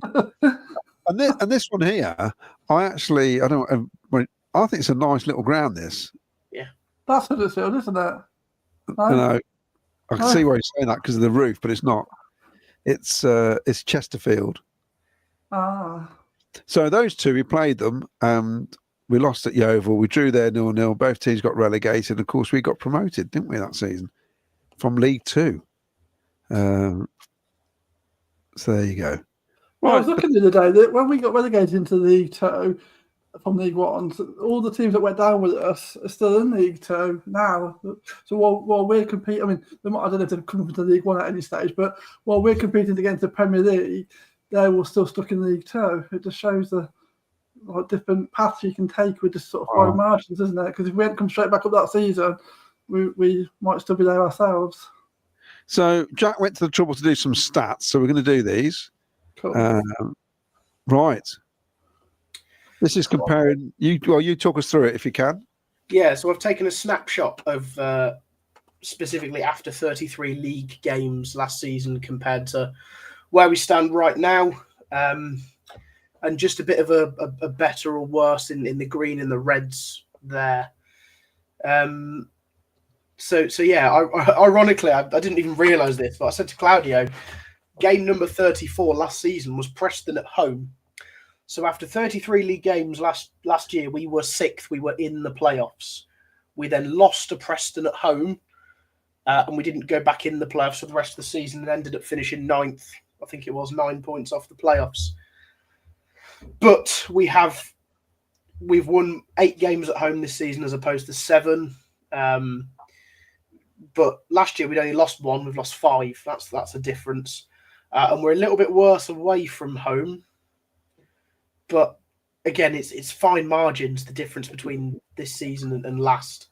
So last season at this stage, we got 51 points as opposed to 45 now. And we're in 6th. We only need 1 more point this year to be in 6th. So it's tighter and it's worse, I suppose, technically, if that's what you want to say. Or easier to get into the playoffs, if that's how it works. But statistically, we're actually a little bit worse this season than last at this point. And I do want to stress at this point, because like I say, from here, we won a very good FA Cup run, which completely curtailed our season at the end. Whereas at the moment, we've got all this momentum building up that hopefully we continue this good form and surpass last season. So was our start although it wasn't great, was slightly better than this season then? I think in the short-term start, this season was better. In the sort of 14-odd games up until Robbins got sacked, last season was better. It did pick up after Christmas a bit, but then, like I say, from game 34, Preston, we lost 3-0 at home on a Friday night, and that was kind of it for our season. It went downhill very quickly in the league. Like I say, this is just league statistics only. Yeah, but it's the fact that we lost so many games at the start of the season at home this season as well. It's so frustrating when you know. Yeah, whereas last season we'd seen 16 home games and we'd only lost one. But it's interesting because Rob Gurney said to Milan and Binksy about the slow starts, and Milan said, "Well, we hear it's something that always happens." I thought, well, no, not really.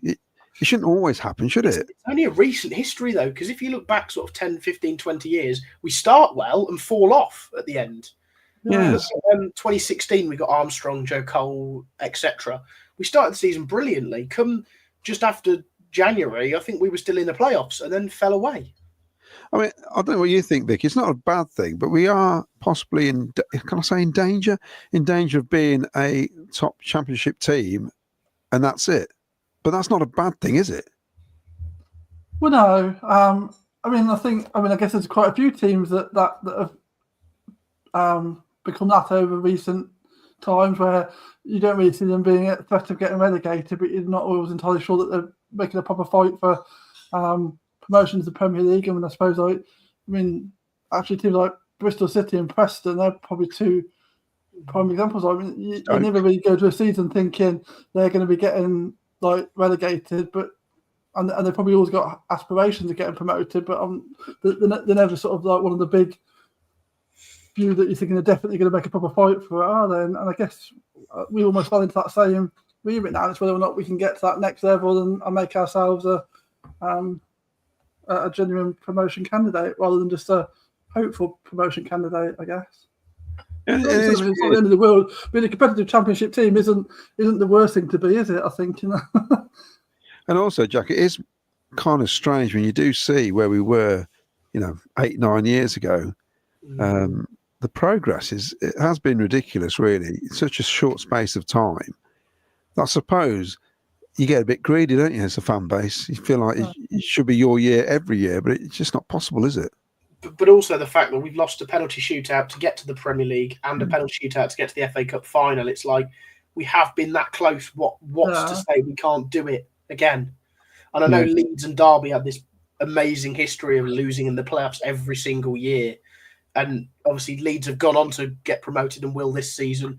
Derby have gone the other way with their administration. So it just goes to show you that anything can happen from this point, literally anything. I think Sunderland went something like 11, 12 matches at Wembley losing, didn't they, before they got the playoff win? So that must have been absolutely awful for them. Actually, the distance they've travelled to get there. Yeah, all that beer they've spent in Piccadilly Circus or wherever they are, or Trafalgar Square, wherever they're messing about, makes no difference to the result, does it? So your second stat is this. Yeah, so the first one had a lot of red coloured on it because we're technically performing worse than last season. This one's got a lot of green on it, and it's just the comparison of Mark Robins' performance in, again, league only, to Frank Lampard this season only. So obviously Lampard having 2 more games, 1 home, 1 away, but we've got more wins in both. We've got a couple of draws as opposed to losses at home, 2 draws rather than 3 away. I guess you could see that as worse. But when we've lost the same amount of games, we've drawn less. It means we've won more. Hence why I've coloured it green there. Win percentages are better. Goals for, it's the same, weirdly, at home, but better away. Goals against, we're better at home, just considerably. We've kept 4 clean sheets as opposed to 1. I think that's the major difference. Because we always knew, even under Robbins, we could score goals this season, but we can just never stop conceding them. And then the big one for me at the bottom is the points. We've gone from 15 points in 14 games to 28 points in 16 games. Well, that's promotion, isn't it? Yeah, exactly. It's what was 2.75 points per game or something. It's smashing it. 1.75. Sorry, points per game. It's fantastic, and that's the real end factor of this. Really, we're only a little bit better in terms of goal scoring, a little bit better in terms of keeping clean sheets, but the amount of points that transposes to is astronomical. Clearly, as we've seen at QPR at home and Sheffield Wednesday away, that's the difference. And if we could have kept Norwich out, let's say, that would then be an 8th clean sheet as opposed to 2, which would be 50% of games we're keeping clean sheets. I know it was a tall ask, considering we conceded 2, but yeah, that fine margins literally can mean everything, and we're getting the fine margins right, and that's what I think these statistics show. Well, looking at stats, Vicky, we've virtually doubled our win ratio. We've more than doubled it away from home, our win ratio. And we've about, I don't know, is that a third more, is it? Our homes. Well, we've gone, 62% to 42. That's massive, isn't it? Massive, isn't it? I think it's like Jack said as well. We always knew that we had like goals in the squad and we were creating chances. It's the fine margins that just made it a bit more solid at the back, and so just that bit of work that's just kept it all a bit tighter. So I mean, like in the QPR game, that could have gone either way. The fact that we kept it to 0-0 until the 90th minute, so we could then score the winning goal, is what's got us 3 points. And probably a few minutes ago, they might have took the lead. It might have been 1-0, and in which case we scored 8 to equalise, get 1 point. Those margins make such a difference, don't they? Yeah, it is really encouraging. Regardless, I know it's not pretty, but I think at this stage we needed to win games. And I was begging on here saying we could do winning 7 games really quickly. We won 6 out of 7. I never thought we were going to win 6 out of 7 since that Blackburn match. Never thought it was going to happen. Yeah. And we're nearly hitting that, the 50-point mark, aren't we? We're safe, pretty much. Yeah. I've just seen a comment from James Hollyoak. He's put, and that's without Wright for all of Lampard's reign. Yeah, absolutely. We've done all of that without Haji Wright, who is still to this day our top goal scorer in the league. And also that the run that Claudio's just mentioned has been done without Mason Clark, essentially, because the two late goals in the last 2 games he hasn't been involved with. Been involved with general play, but nothing directly. So this is looking at the starts, isn't it? The one that really stuck out to me is the amount of starts that Latibodier has had this season, which really surprised me. And this is league only, is it, or all games? Yeah, again, this is league only. Left-hand side is last year up until game 33, so the same point we're at now. And the right-hand side is this season live up until today. Again, league only. I didn't realise that Binks had started 19 as well, because it feels like he's played less, and Torp 20. And Sheaf 19. that stumped me, because to me it feels like he's only played 10 matches. Yeah. Yeah, it's strange, isn't it? The one I want to point out to Vicky, I know one of your favourite players, Ellis Sims. So this time last season, he'd scored 6 league goals in 33 appearances. Well, this season, he's also scored 6 league goals, but in 30 league appearances. And in fact, he's got 1 more assist this year than last year. So for everyone that's hating on Sims, I know he's pulled up some good performances recently. He's actually, his returns are better this year than they were last year. And I know that's with a bit of a flurry of recent goals. I think 5 of 6 of his goals have all been this year. But yeah, it just proves his returns are better currently than last year. And he went on to score 19 in all competitions. So if he could produce something similar in the league and score another 10, let's say, and that's a big ask, but you never know. He scored 2 goals last year because the Watford and the Luton games but they were the only 2 games last year where he played 90 minutes in the league. And then obviously under Lampard in recent weeks, he's been playing more regularly and starting to see the goals for that, hopefully. And something obviously happens to him in January, like we've discussed with other players. And so hopefully kick on nice double figures again and happy days come the summer. So it's interesting that Milan only played 24 games to start with then last season to this point, compared to 33. Thinking about it, I don't know. Did we just not play with a right wing back? I remember Sakamoto starting the odd game at right wing back a couple of times when we were at a back 5. And I know Latti started a few games at right back when we went to that back 4 with Collins in goal, I believe. Was he? I don't remember him being injured. Do you? No, I think it was rotation, to be honest.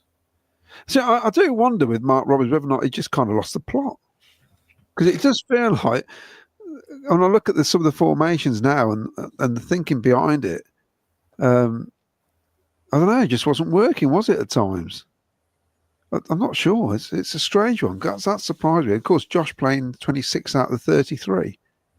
Starting, and he's 21 this season. That's gone down rapidly since Frank Lampard's come in, hasn't it? Yeah, but obviously the disappointing thing is we had a lot of goal contributions from Sakamoto last year, seven goals as opposed to 3 this year. Obviously, we had O'Hare scoring 6. However, the replacement Rodoni has assisted 12, so that's double the returns, which obviously we're happy about.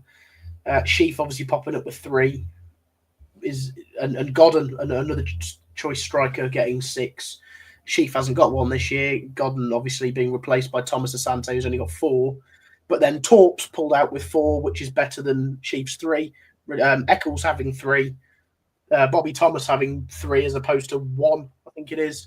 And just a few other players chipping in. Bassett obviously as a 4th choice striker with 2 goals. So that's Bassett plus Asante is Godden at the exact same point in the season. So even though we don't have a couple of players doing better this season, we've got more players able to produce a very similar amount of goals.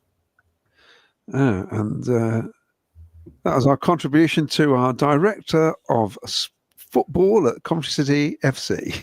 That's that, Jack. I know it took a bit of work to do that. And yeah. So it's interesting. So we go back to comments, shall we?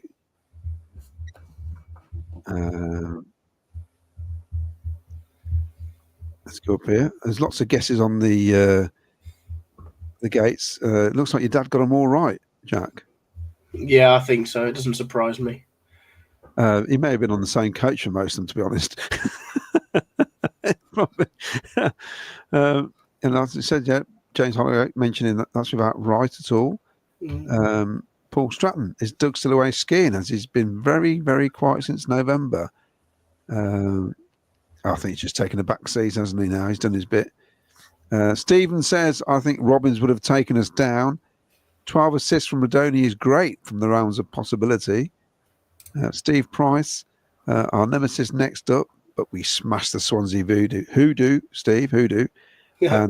I know you're in Wales, but it's Hoodoo here. You may do the old Voodoo in Wales, but we don't do that in these parts. I can do the same too to PNE. I just jumped then because I said that's got Hoodoo going on mid screen now. Voodoo. Mark, amazed with Torp stats for last season: 3 assists from 4 starts, and he has only got 2 this season. Absolutely, Steve. More goals. More goals. Yeah. Mick Kelly, confidence is a game changer. Saturday, 2-0 to the City. James Holloway, that was interesting. You don't know. You don't realise, James, what sort of stats Jack has got. Yes, great spreadsheets, Jack. Loving the conditional formatting. Oh, is that what's called, is it? I just thought it was pretty colours.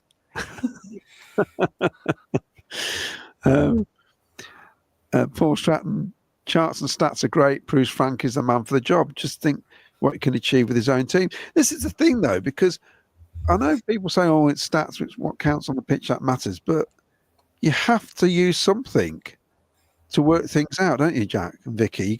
You need something to look at. You can't just ignore certain statistics. If we sign a player, say for 10 million, and he scored 50 goals in the last 100 games, you think you've got a player there. But if you're going to sign somebody for 10 million and the stats say he's only scored about, I don't know, 15 goals in 100 matches, you're going to think what you signed him for, aren't you? Yeah, exactly. I do think stats can be misleading because you can manipulate stats to your advantage. And stats sometimes can hide more than they show. But all I'm doing there is literally presenting some facts. I'm not manipulating them to my aid. Or I'm literally just saying this is Robbins versus Lampard. This is 33 games last year to 33 games last year. So I'm trying to do it in a transparent way so you can literally see a snapshot in time 12 months ago to today. I'm not trying to say, but we can all take 6 in the last 7. It's brilliant. But you take 33 because that's what the season is, and that's what counts. The last 7 don't count. The last 33 and the next 13 do. And also, it's almost the same squad of players as well. Which is true. There's only been 2 or 3 editions.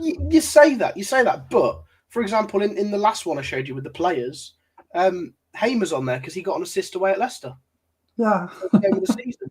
So he's on there as a goal contribution, and that was only 18 months ago. But the majority of last season are still here this season. I was saying, so it's a good. And that's what I say about stats can be misleading because you say most of the same players, but weirdly we've gone from Gus Hamer having a goal contribution to now Matt Grimes. It's 18 months apart, but it's only 2 seasons. Yeah. So some more. Paul Stratton says, charts and stats are great. Proves Frank is the man for the job. I'll just read that out. Yeah. Just achieved with his own team. Yes, just in case you're watching a replay, I've just said it again. That's going to mess people up, isn't it? Gavster Legrand says, I don't do voodoo, but I do judo. What a comment. Dave Saunders says, I created Stato. Cheers, Dad. You need to get one of those coats, like you used to wear on that. What was that program called? Yeah, what are the chances of that, Dave? 1 in a few million. Watto, the position we are in now is a massive bonus. A month ago, he was never in the mix. The lads have dragged themselves into the playoff mix. If we get playoffs, then great. But next season is massive. And Watto says, Vicky is the GOAT. They are. Greatest of all time. Is that a friend of yours? I don't know. I don't. Well, they are now. They are now. Thanks. Day Sports Photos, coaching is 50% art, 50% science. Statos facts are very useful. Science, it's then how good a manager interacts with the players, which is art. The players have taken to Frank. You could see that, I think, in that meeting when you with Binks and Milan. What did he say? He says if you can't, perform for somebody who's as good as he was as a player and take note of what he's saying, then when can you? Yeah. Well, it's like Milan said, didn't he, about how when they were playing like FIFA or whatever on the that they'd be playing Frank Lampard. And I suppose that's the thing, isn't it? For a lot of these younger players, Lampard is the right age for them to remember him as that player. Whereas obviously Robin's been older, like that was a different generation entirely. Whereas anybody that's playing now would have grown up watching Lampard and know what he stands for, and not like you said, they were playing him on FIFA and whatever. So yeah, that's that must be quite exciting to then see him turn up to the door as your manager, isn't it? I'm just going to do these little adverts quickly. Coach travel provided by Big Travel. If you want to go to away games, if you've been fortunate enough to get an Oxford ticket and you need to travel there, home parking as well. And of course, like and subscribe. Tell your friends. This is another one, a lot. Banter. Look at that. Love it. And Mar says to show this is happening in Plymouth, but not in May, but in April, which is the at the Moxie Hotel in Plymouth. We're going to have a live show. Hopefully we can get everything sorted. And Mickey Quinn will be at the Walsgrave Workingmen's Club. We'll be presenting it. Miles asking the questions. Apparently, I've been given the job of writing out the questions. Great, isn't it? It'd be interesting. And of course, tomorrow, the launch of the Coventry Music Museum and their new exhibition. It's worth a look anyway. It's a fantastic museum, actually. Really good. So I'm going to go back to the start of the show. We're talking about Saturday's game then. If you're going to pick your starting lineup, Jack, what are you going for? I think I'd like to make 3 changes if possible. Well, it sounds like a lot when you've just won 2 in a row, but I'd have Bidwell in, I'd have Binks in, and if Torp is fit, I would like to see Torp, because I know Sheaf may be on the bench, but he won't be ready to start, and not with the physicality that Preston offer. So I'd like to see 3 changes. I'm happy to stick with the 2 up top. Unfortunately, it does seem to be that Asante is the scapegoat after a decent first half performance. You know, he wasn't out the game, but he wasn't really in it either. He did nothing wrong, but something had to change, and he was the scapegoat with the formation, that is. So I think 3 changes, and hopefully that'll be enough to give us the win. What about you, Vicky? What would you go for? Yeah, so I'd bring Bidwell in as well. Who's are you Binks for that about? Yeah, Jack, or yeah. I don't think Lampard will do that, because for whatever reason, well, not for whatever reason for me, because I like that about it. But he's played a lot in the Lampard, and in that winner wins, he's played 90 minutes in virtually all of those games. So he seems like he's like one of the first names on the team sheet for Frank, whether people agree with that or not. So I can't see him dropping him. But we have to say, so personally, other than Bidwell, I'd keep the rest the same. Don't disagree with bringing Torp in for to play alongside Grimes. I guess it's then whether do you do something else to try and shuffle in F1 to start the game, or do you just leave people like F1 and Patterson on the bench to bring on second half, and once you sort of worn down Preston a bit, and give the players that have been winning games recently a chance to carry on as starters? I think that's probably what I'd do. Yeah. I'm looking at this lot. I'm going for Thomas, Binks and Kitchen. Milan, I think Bidders will play. Radoni and Grimes, Sakamoto, Sims. One up top I'm going with Mason Clark. That's quite a... I know you've got Grimes in your central midfield, but Radoni is your only other central midfielder. To me, just seems a little bit weak, given the fact that on Saturday we had Grimes, Radoni and Eccles in midfield, and we sort of agreed that they overran us in midfield. So you're taking a risk there, Claudio. I like risks. Your FIFA game that you're playing. I like risks. Okay. I just think we need to. I think we just need to a bit more attack-minded. I think try and get ourselves in front. I mean, he could go boring, couldn't he? And just go, the standard stuff. But somehow Mason Clark's got to get in this team. He lights it up, doesn't he? I'd sooner have him from the start for 60 minutes than take him off. He's not always going to claw games back, and that's what I'm afraid of sometimes. Sometimes one goal behind is enough, and that's it. You can't get into it, and you can be kept out. So teams like Preston will do that. You don't want to go behind to Preston, do you? Because they will just shut up shop there, won't they? Yeah, it's going to be bad enough at 0-0. 1-0 down, it's going to be awful. What's going to happen with the time wasting and all sorts? We saw it last time. They time waste at 3-0, don't they? They're not fussy. But but no, I think I'd be happy with that. But I mean, I do like 2 up front though.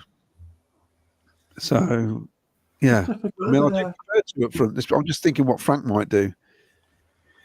Is this the first time this season we've had a nice headache for team selection? I think so. Yeah.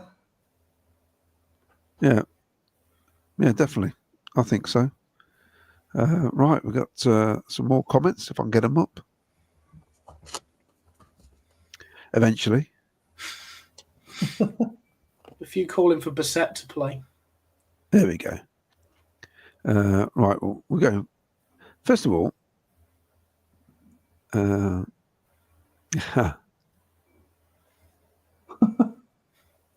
Lee Dan, Claudia, did anyone ask Van Ervik why does the long throw in?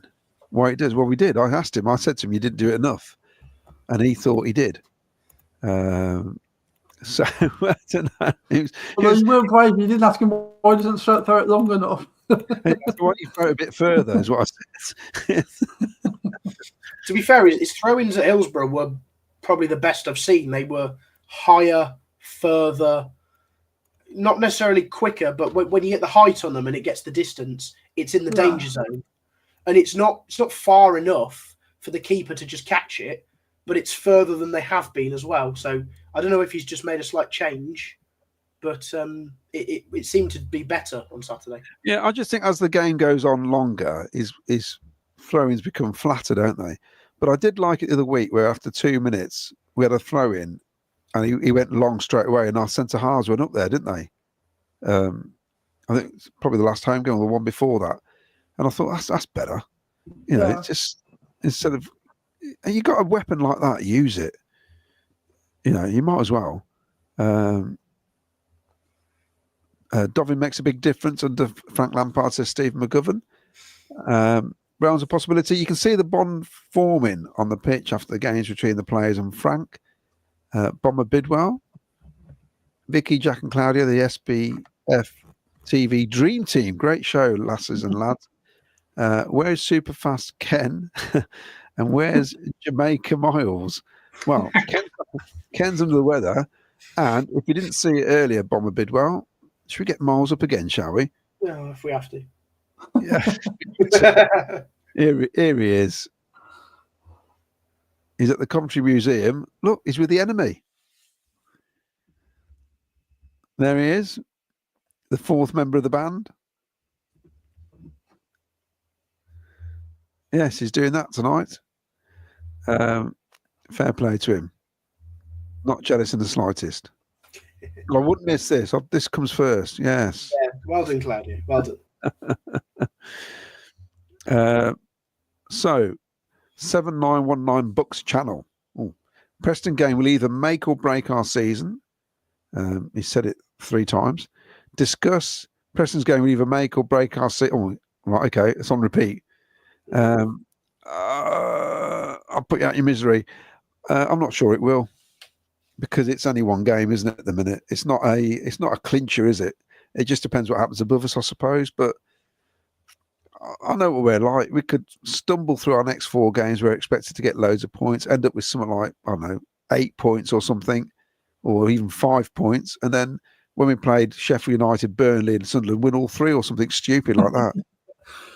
Well, we've all been fans long enough to know that Coventry never do it the easy way. There was no way we're going to win every game to the end of the season and be comfortable in the playoffs. There'll be like twists and turns between now and the end of the season, and we'll get there somehow. But it's just not a very Coventry thing to do it the easy way, is it? I mean, I'm looking ahead then, Jack. So we've got obviously Preston, Oxford, trying to get it in the right order. Stoke. Oh, yes, the game with Mark Robbins. You know what? Would it be funny if he sits in the wrong dugout? That's got to happen, hasn't it? Surely. In fact, if I was him, I'd do that to break the ice. I think that'd be a little chuckle. Yeah, it would, wouldn't it? And then that's it. Get on with it. And then, of course, and Derby. So, okay, those 4 games then. Realistically, what would you both expect from those 4 matches? 7 points. 7 points, Vicky? Oh, so I'm thinking about like 9 or 10. Yeah, so I'm up there as well. I think we probably will lose one. Statistically, we've got to lose one at some point, haven't we? We're not Leeds. We're not Burnley. So if we're going to lose one, we could draw 1 and win 2. That's fine. 7 points out of 4 games is fine, I think. Yeah. If we do that for the next 13 games, that's what, 21, 22 points. You know, that's plenty, is it not? Yeah, it could be. Well, 22 points puts us on 69, which I think is what we got 2 years ago when we got to the playoffs. I actually think the 2 home games are trickier than the away games. Because there's a lot of pressure now with these next 2 home matches. The fact that we're in a good position now, and it's Preston, then the next one's Stoke and obviously Mark Robbins. And remember what the lad said on Tuesday night. They're already going. He knows all our weaknesses. So they're actually thinking about it already, what he's going to do that game. You see, so that plays on your mind if you're a player. They'll be thinking, has he done a number on me in this game? The 2 away matches, in fact, they're really tricky. I mean, Oxford. But is that not a good thing to have? The fact that your harder games are at home and your easier games are away. That's not that's a good thing. Like, we've got Burnley at home, we've got Sunderland at home, we've got Plymouth away, West Brom at home, Luton away. You know, Hull away. The statistically easier games, so teams that are down there, are away. Are at home, and the teams that are around us are at home. Oh, whichever way around. Sorry, I butchered that. The teams that are at the bottom, we've got away. The teams nearer the top, we've got at home. The advantage of those teams being away is that you know that their fan bases are going to be like if we start well against any of those teams, that because they're not having a very good season, their fans are going to be turning on quite quickly, aren't they? You're going to have quite a difficult atmosphere that you can play off. So that's an advantage, I think. But in like Plymouth's case, they're on a high. If they're still on that high when we go to them, that's going to be a hard one. Well, right at the start of the programme, we said, didn't we, that we're playing teams who've all got something to fight for at the minute. Yeah. It's included. You say, you're not telling me these sides playing us aren't going to be thinking, oh no, we're playing Coventry. They've won 6 out of the last 7. You know, we should probably look at it from the perspective of the team we're playing against, because Preston, they're not really having a great time at the minute. They're all right, nothing special. Stoke have been up and down. Oxford were on a bad run. They've picked up a little bit. Yeah. Derby, have they lost 8 in a row or something? 7 in a row? They're in bad form. Yeah, they're in bad form. They'll probably win because I'm going to that one. No, you haven't got a ticket, Claudio. We've cancelled your seat. Come on, we all know the supporters clubs have got the whole package. Yeah, you get all the tickets. I'm biting my tongue now, because instead of people writing nonsense on X or Facebook or whatever, just ask the people who are involved with the supporters clubs and we'll tell you exactly how it's run, instead of making up absolute nonsense, which winds fans up. And it only happens when there's a small allocation, because there's been plenty of games this season where we didn't sell out. I think we've only sold out half the away games, I think. Plenty. And you can't the ones that sold out, a lot of the ones that sold out made it to general sale. They just sold out after they hit general sale. Exactly. And I know some of them were a fair old distance, but as people find a way going to away games, I mean, you know, some people just finish work early if you can. It's just one of those things, isn't it? I mean, not everyone's situation is the same, but I just think it's weird that they straight away they have a dig at the supporters club. Somebody says they get 20% of the tickets. Of course we don't get 20%. You don't get 20% of the tickets. Absolutely not.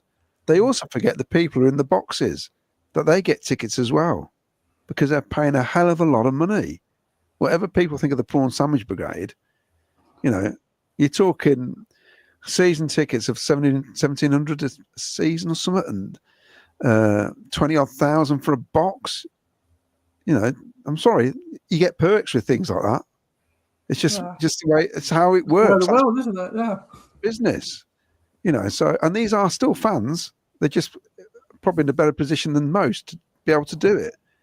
But I just find it odd that they have a dig at sports clubs. And by the way, it's like our supporters club. The majority of getting tickets probably would have got them anyway, but it's a lot easier to do it en bloc than it is to try and do it individually. So we're all sat together, basically.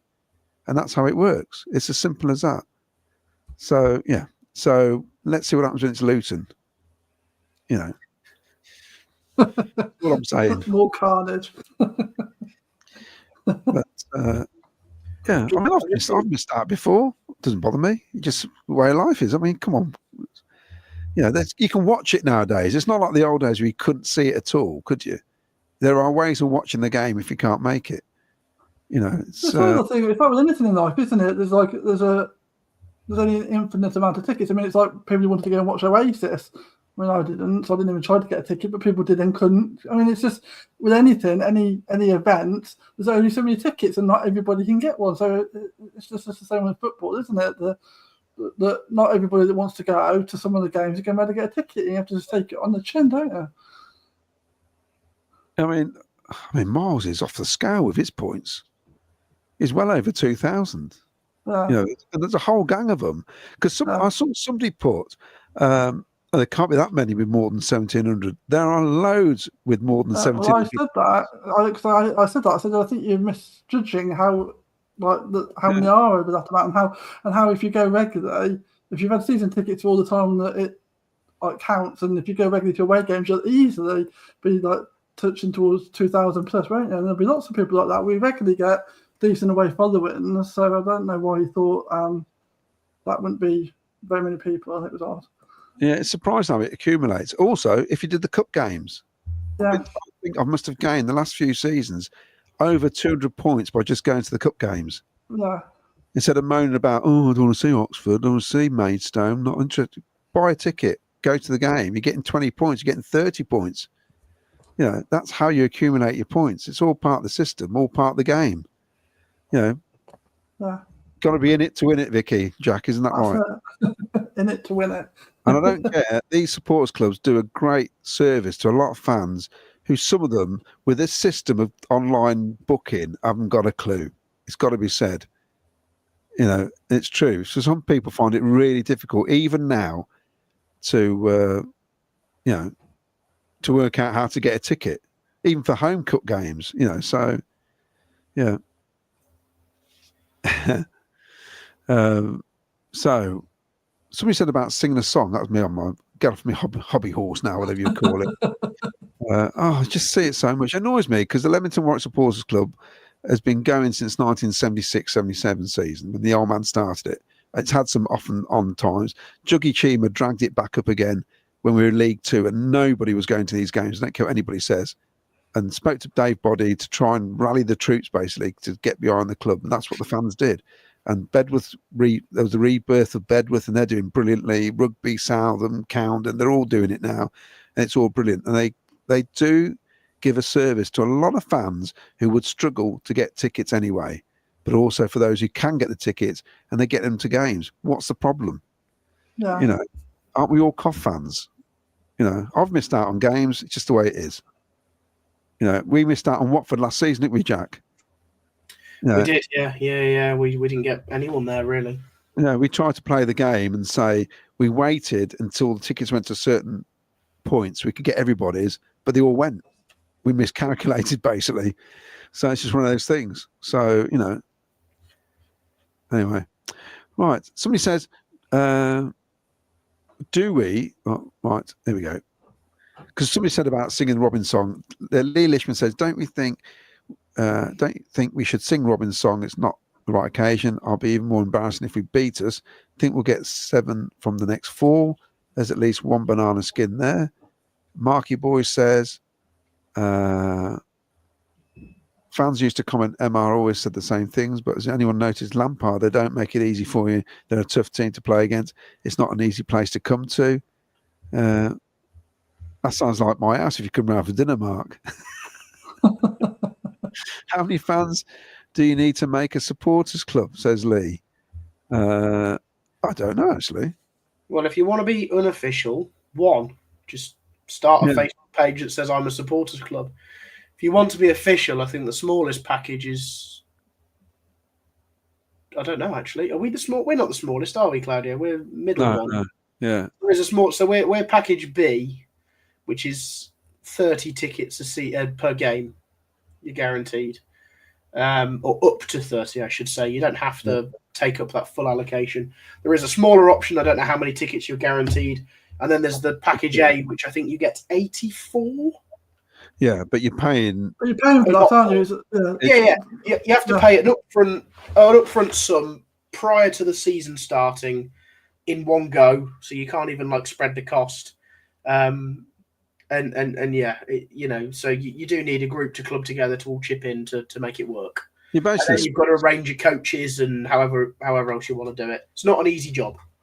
And they don't always take the allocation up anyway. And also, like when we were in League 2 or League 1, we played Wimbledon. It would have been Wimbledon, wouldn't it, the season we went up with COVID. I think Wimbledon was the last away game of the season. And we were told then, because there's hardly any away seats, we were going to get a handful of tickets. And we had to base it on the way we were going to do it was whoever went the most that season to away games would give them the option to have the tickets. So I think it was only going to be like 16 tickets, something ridiculous it was.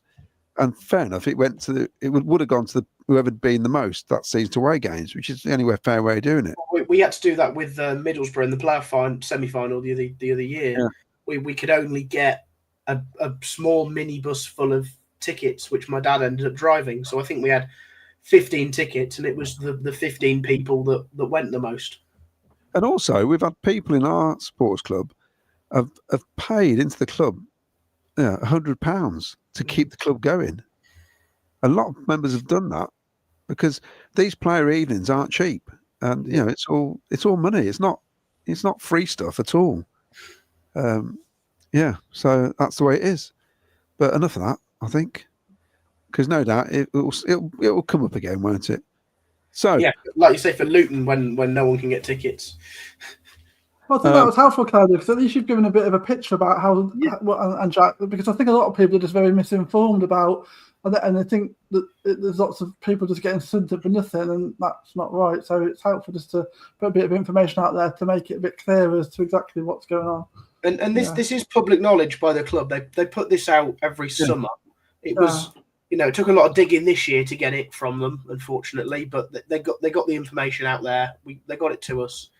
I guess it's probably easier if you're a renewing supporters club, official supporters club, whereas this year for Leamington Warwick, we were a new official supporters club. So it took a while for us to get it over the line. I should imagine it'd be easier to renew going forward. Yeah, and also, like with the Oxford game, how many tickets we got, which is less than a coach load. Yeah. Because not everybody could get their own ticket anyway. Some people, they opt to do that, get their own ticket. There was just as many people who missed out. Uh-huh. It was almost like a ballot. And I think Bedworth the same. Rugby definitely. Loads have missed out there. It's just the way it is. But yeah. Anyway, right. Yeah. That's that covered. Frank Wood, every team we play, their manager says we're a great squad, not deck we have. Why not 12 points for the next 4 games? Yeah, Frank, I think, why not? I mean, you'd never said 6 wins out of the last 7, would you? Looking back at those fixtures. Steve Price, all the way from Wales. I won't do it in a Welsh accent. We want to do more South Wales Supporters Club, but South Wales is a big area, so making do with Colin Powers transit at the moment. Yeah, Tom Baker. It's going to be a tough game, and it's definitely my least favourite cliche, as just about the most common. Well, they all are. So, should we get some predictions and call it a night? Yeah, and also we need to do the temperature competition. Yeah. Let's do the competition. Let's get him up first. So here he is. There's Keith, who's every day he tells me what the temperature is. There's Keith Ray, all wrapped up, who's got a season ticket and lives in Canada. So there you go. Him and his son have got season tickets. So the temperature when he took that was minus 35 degrees, and with the wind chill, whatever, it was 41 degrees. So has anybody said 35 degrees? Yeah, Colin Branfield. Has he? On the money? Yeah, 35. Well, only 2 of the people got within that bracket of 35 to 41. A lot of people underestimated. Oh, that's a bit dodgy, because I was having a WhatsApp conversation with Colin before we come on the show. We never spoke about the weather in Canada. Colin, you've got a mug coming to you. Well, we'll sort that out. So I hope you enjoyed that little competition there. So, Bit different. yeah, it was a bit different, wasn't it? And it gets Keith's face on there, and you wonder what am I doing using his image without asking him. Oh, no permission. Have you warmed up for your Frank Spencer as well? Oh, Vicky, I've done a whoopsie. oh, my beret.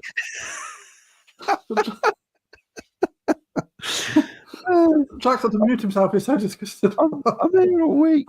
That's it. So, have I tuned into the right show? What's going on? Right, Vicky, what do you reckon? Can I just say, first of all, I actually got the score prediction right because I said 2-1 for the Sheffield Wednesday game. Really? And I forgot on Sunday that I've got it right, but I remembered that, so I need to just, because I think it's the first time this season I've actually got it right. So hopefully be on a roll, and I'm going to say 2-0 to Coventry. 2-0 Cov. Jack, what do you think? A difficult 1-1. Oh, difficult 1-1. Let's banish the hoodoo. It's going to be a scrappy. Oh, someone said I'm with Mick Davenport there. Scrappy 1-0. It's going to be tight. It's not going to be exciting. I'm saying everything I hope that I'm wrong about. It's going to be a dull game. Is there anything else I can say how bad it's going to be? But I do reckon it's going to be. I don't know how many fans they'll bring, but we're looking at another 27,000, I'd imagine. 27,000. So, yeah, I'm going to go for a 1-0 win. It ain't going to be pretty. That's my thoughts on that. We'll be back on Sunday night. Milesy should be back in the chair. He'll tell you all about the Coventry Museum, the launch of it, the new exhibition that has gone to tonight. Hopefully, Ken will be back after his illness. Jack, thanks for coming on tonight again. No worries. Pleasure, mate. And thanks for all the stats, all the work you do. For ever giving me little bits of information, which I love, as you know. Vicky, brilliant as ever.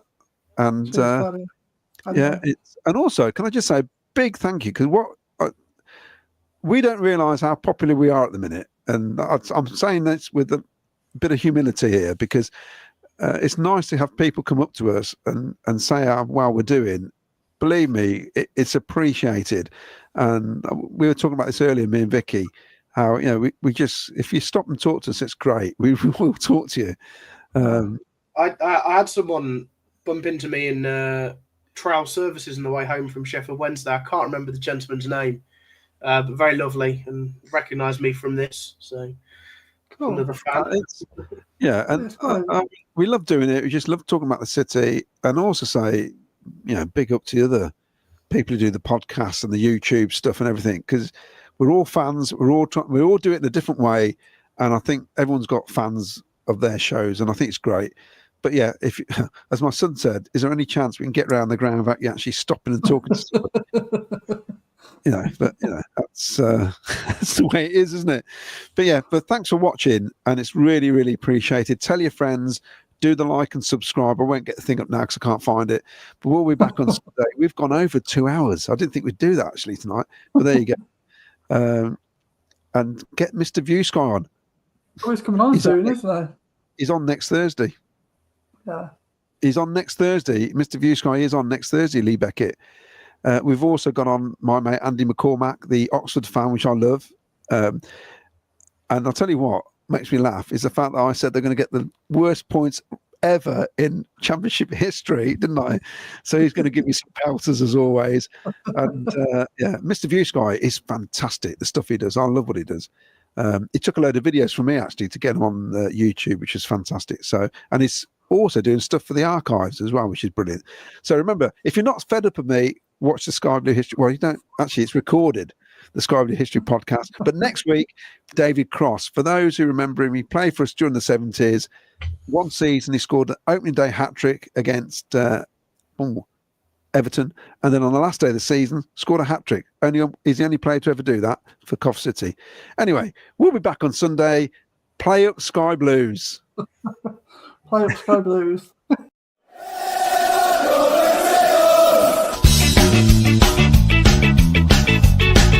Start to love it.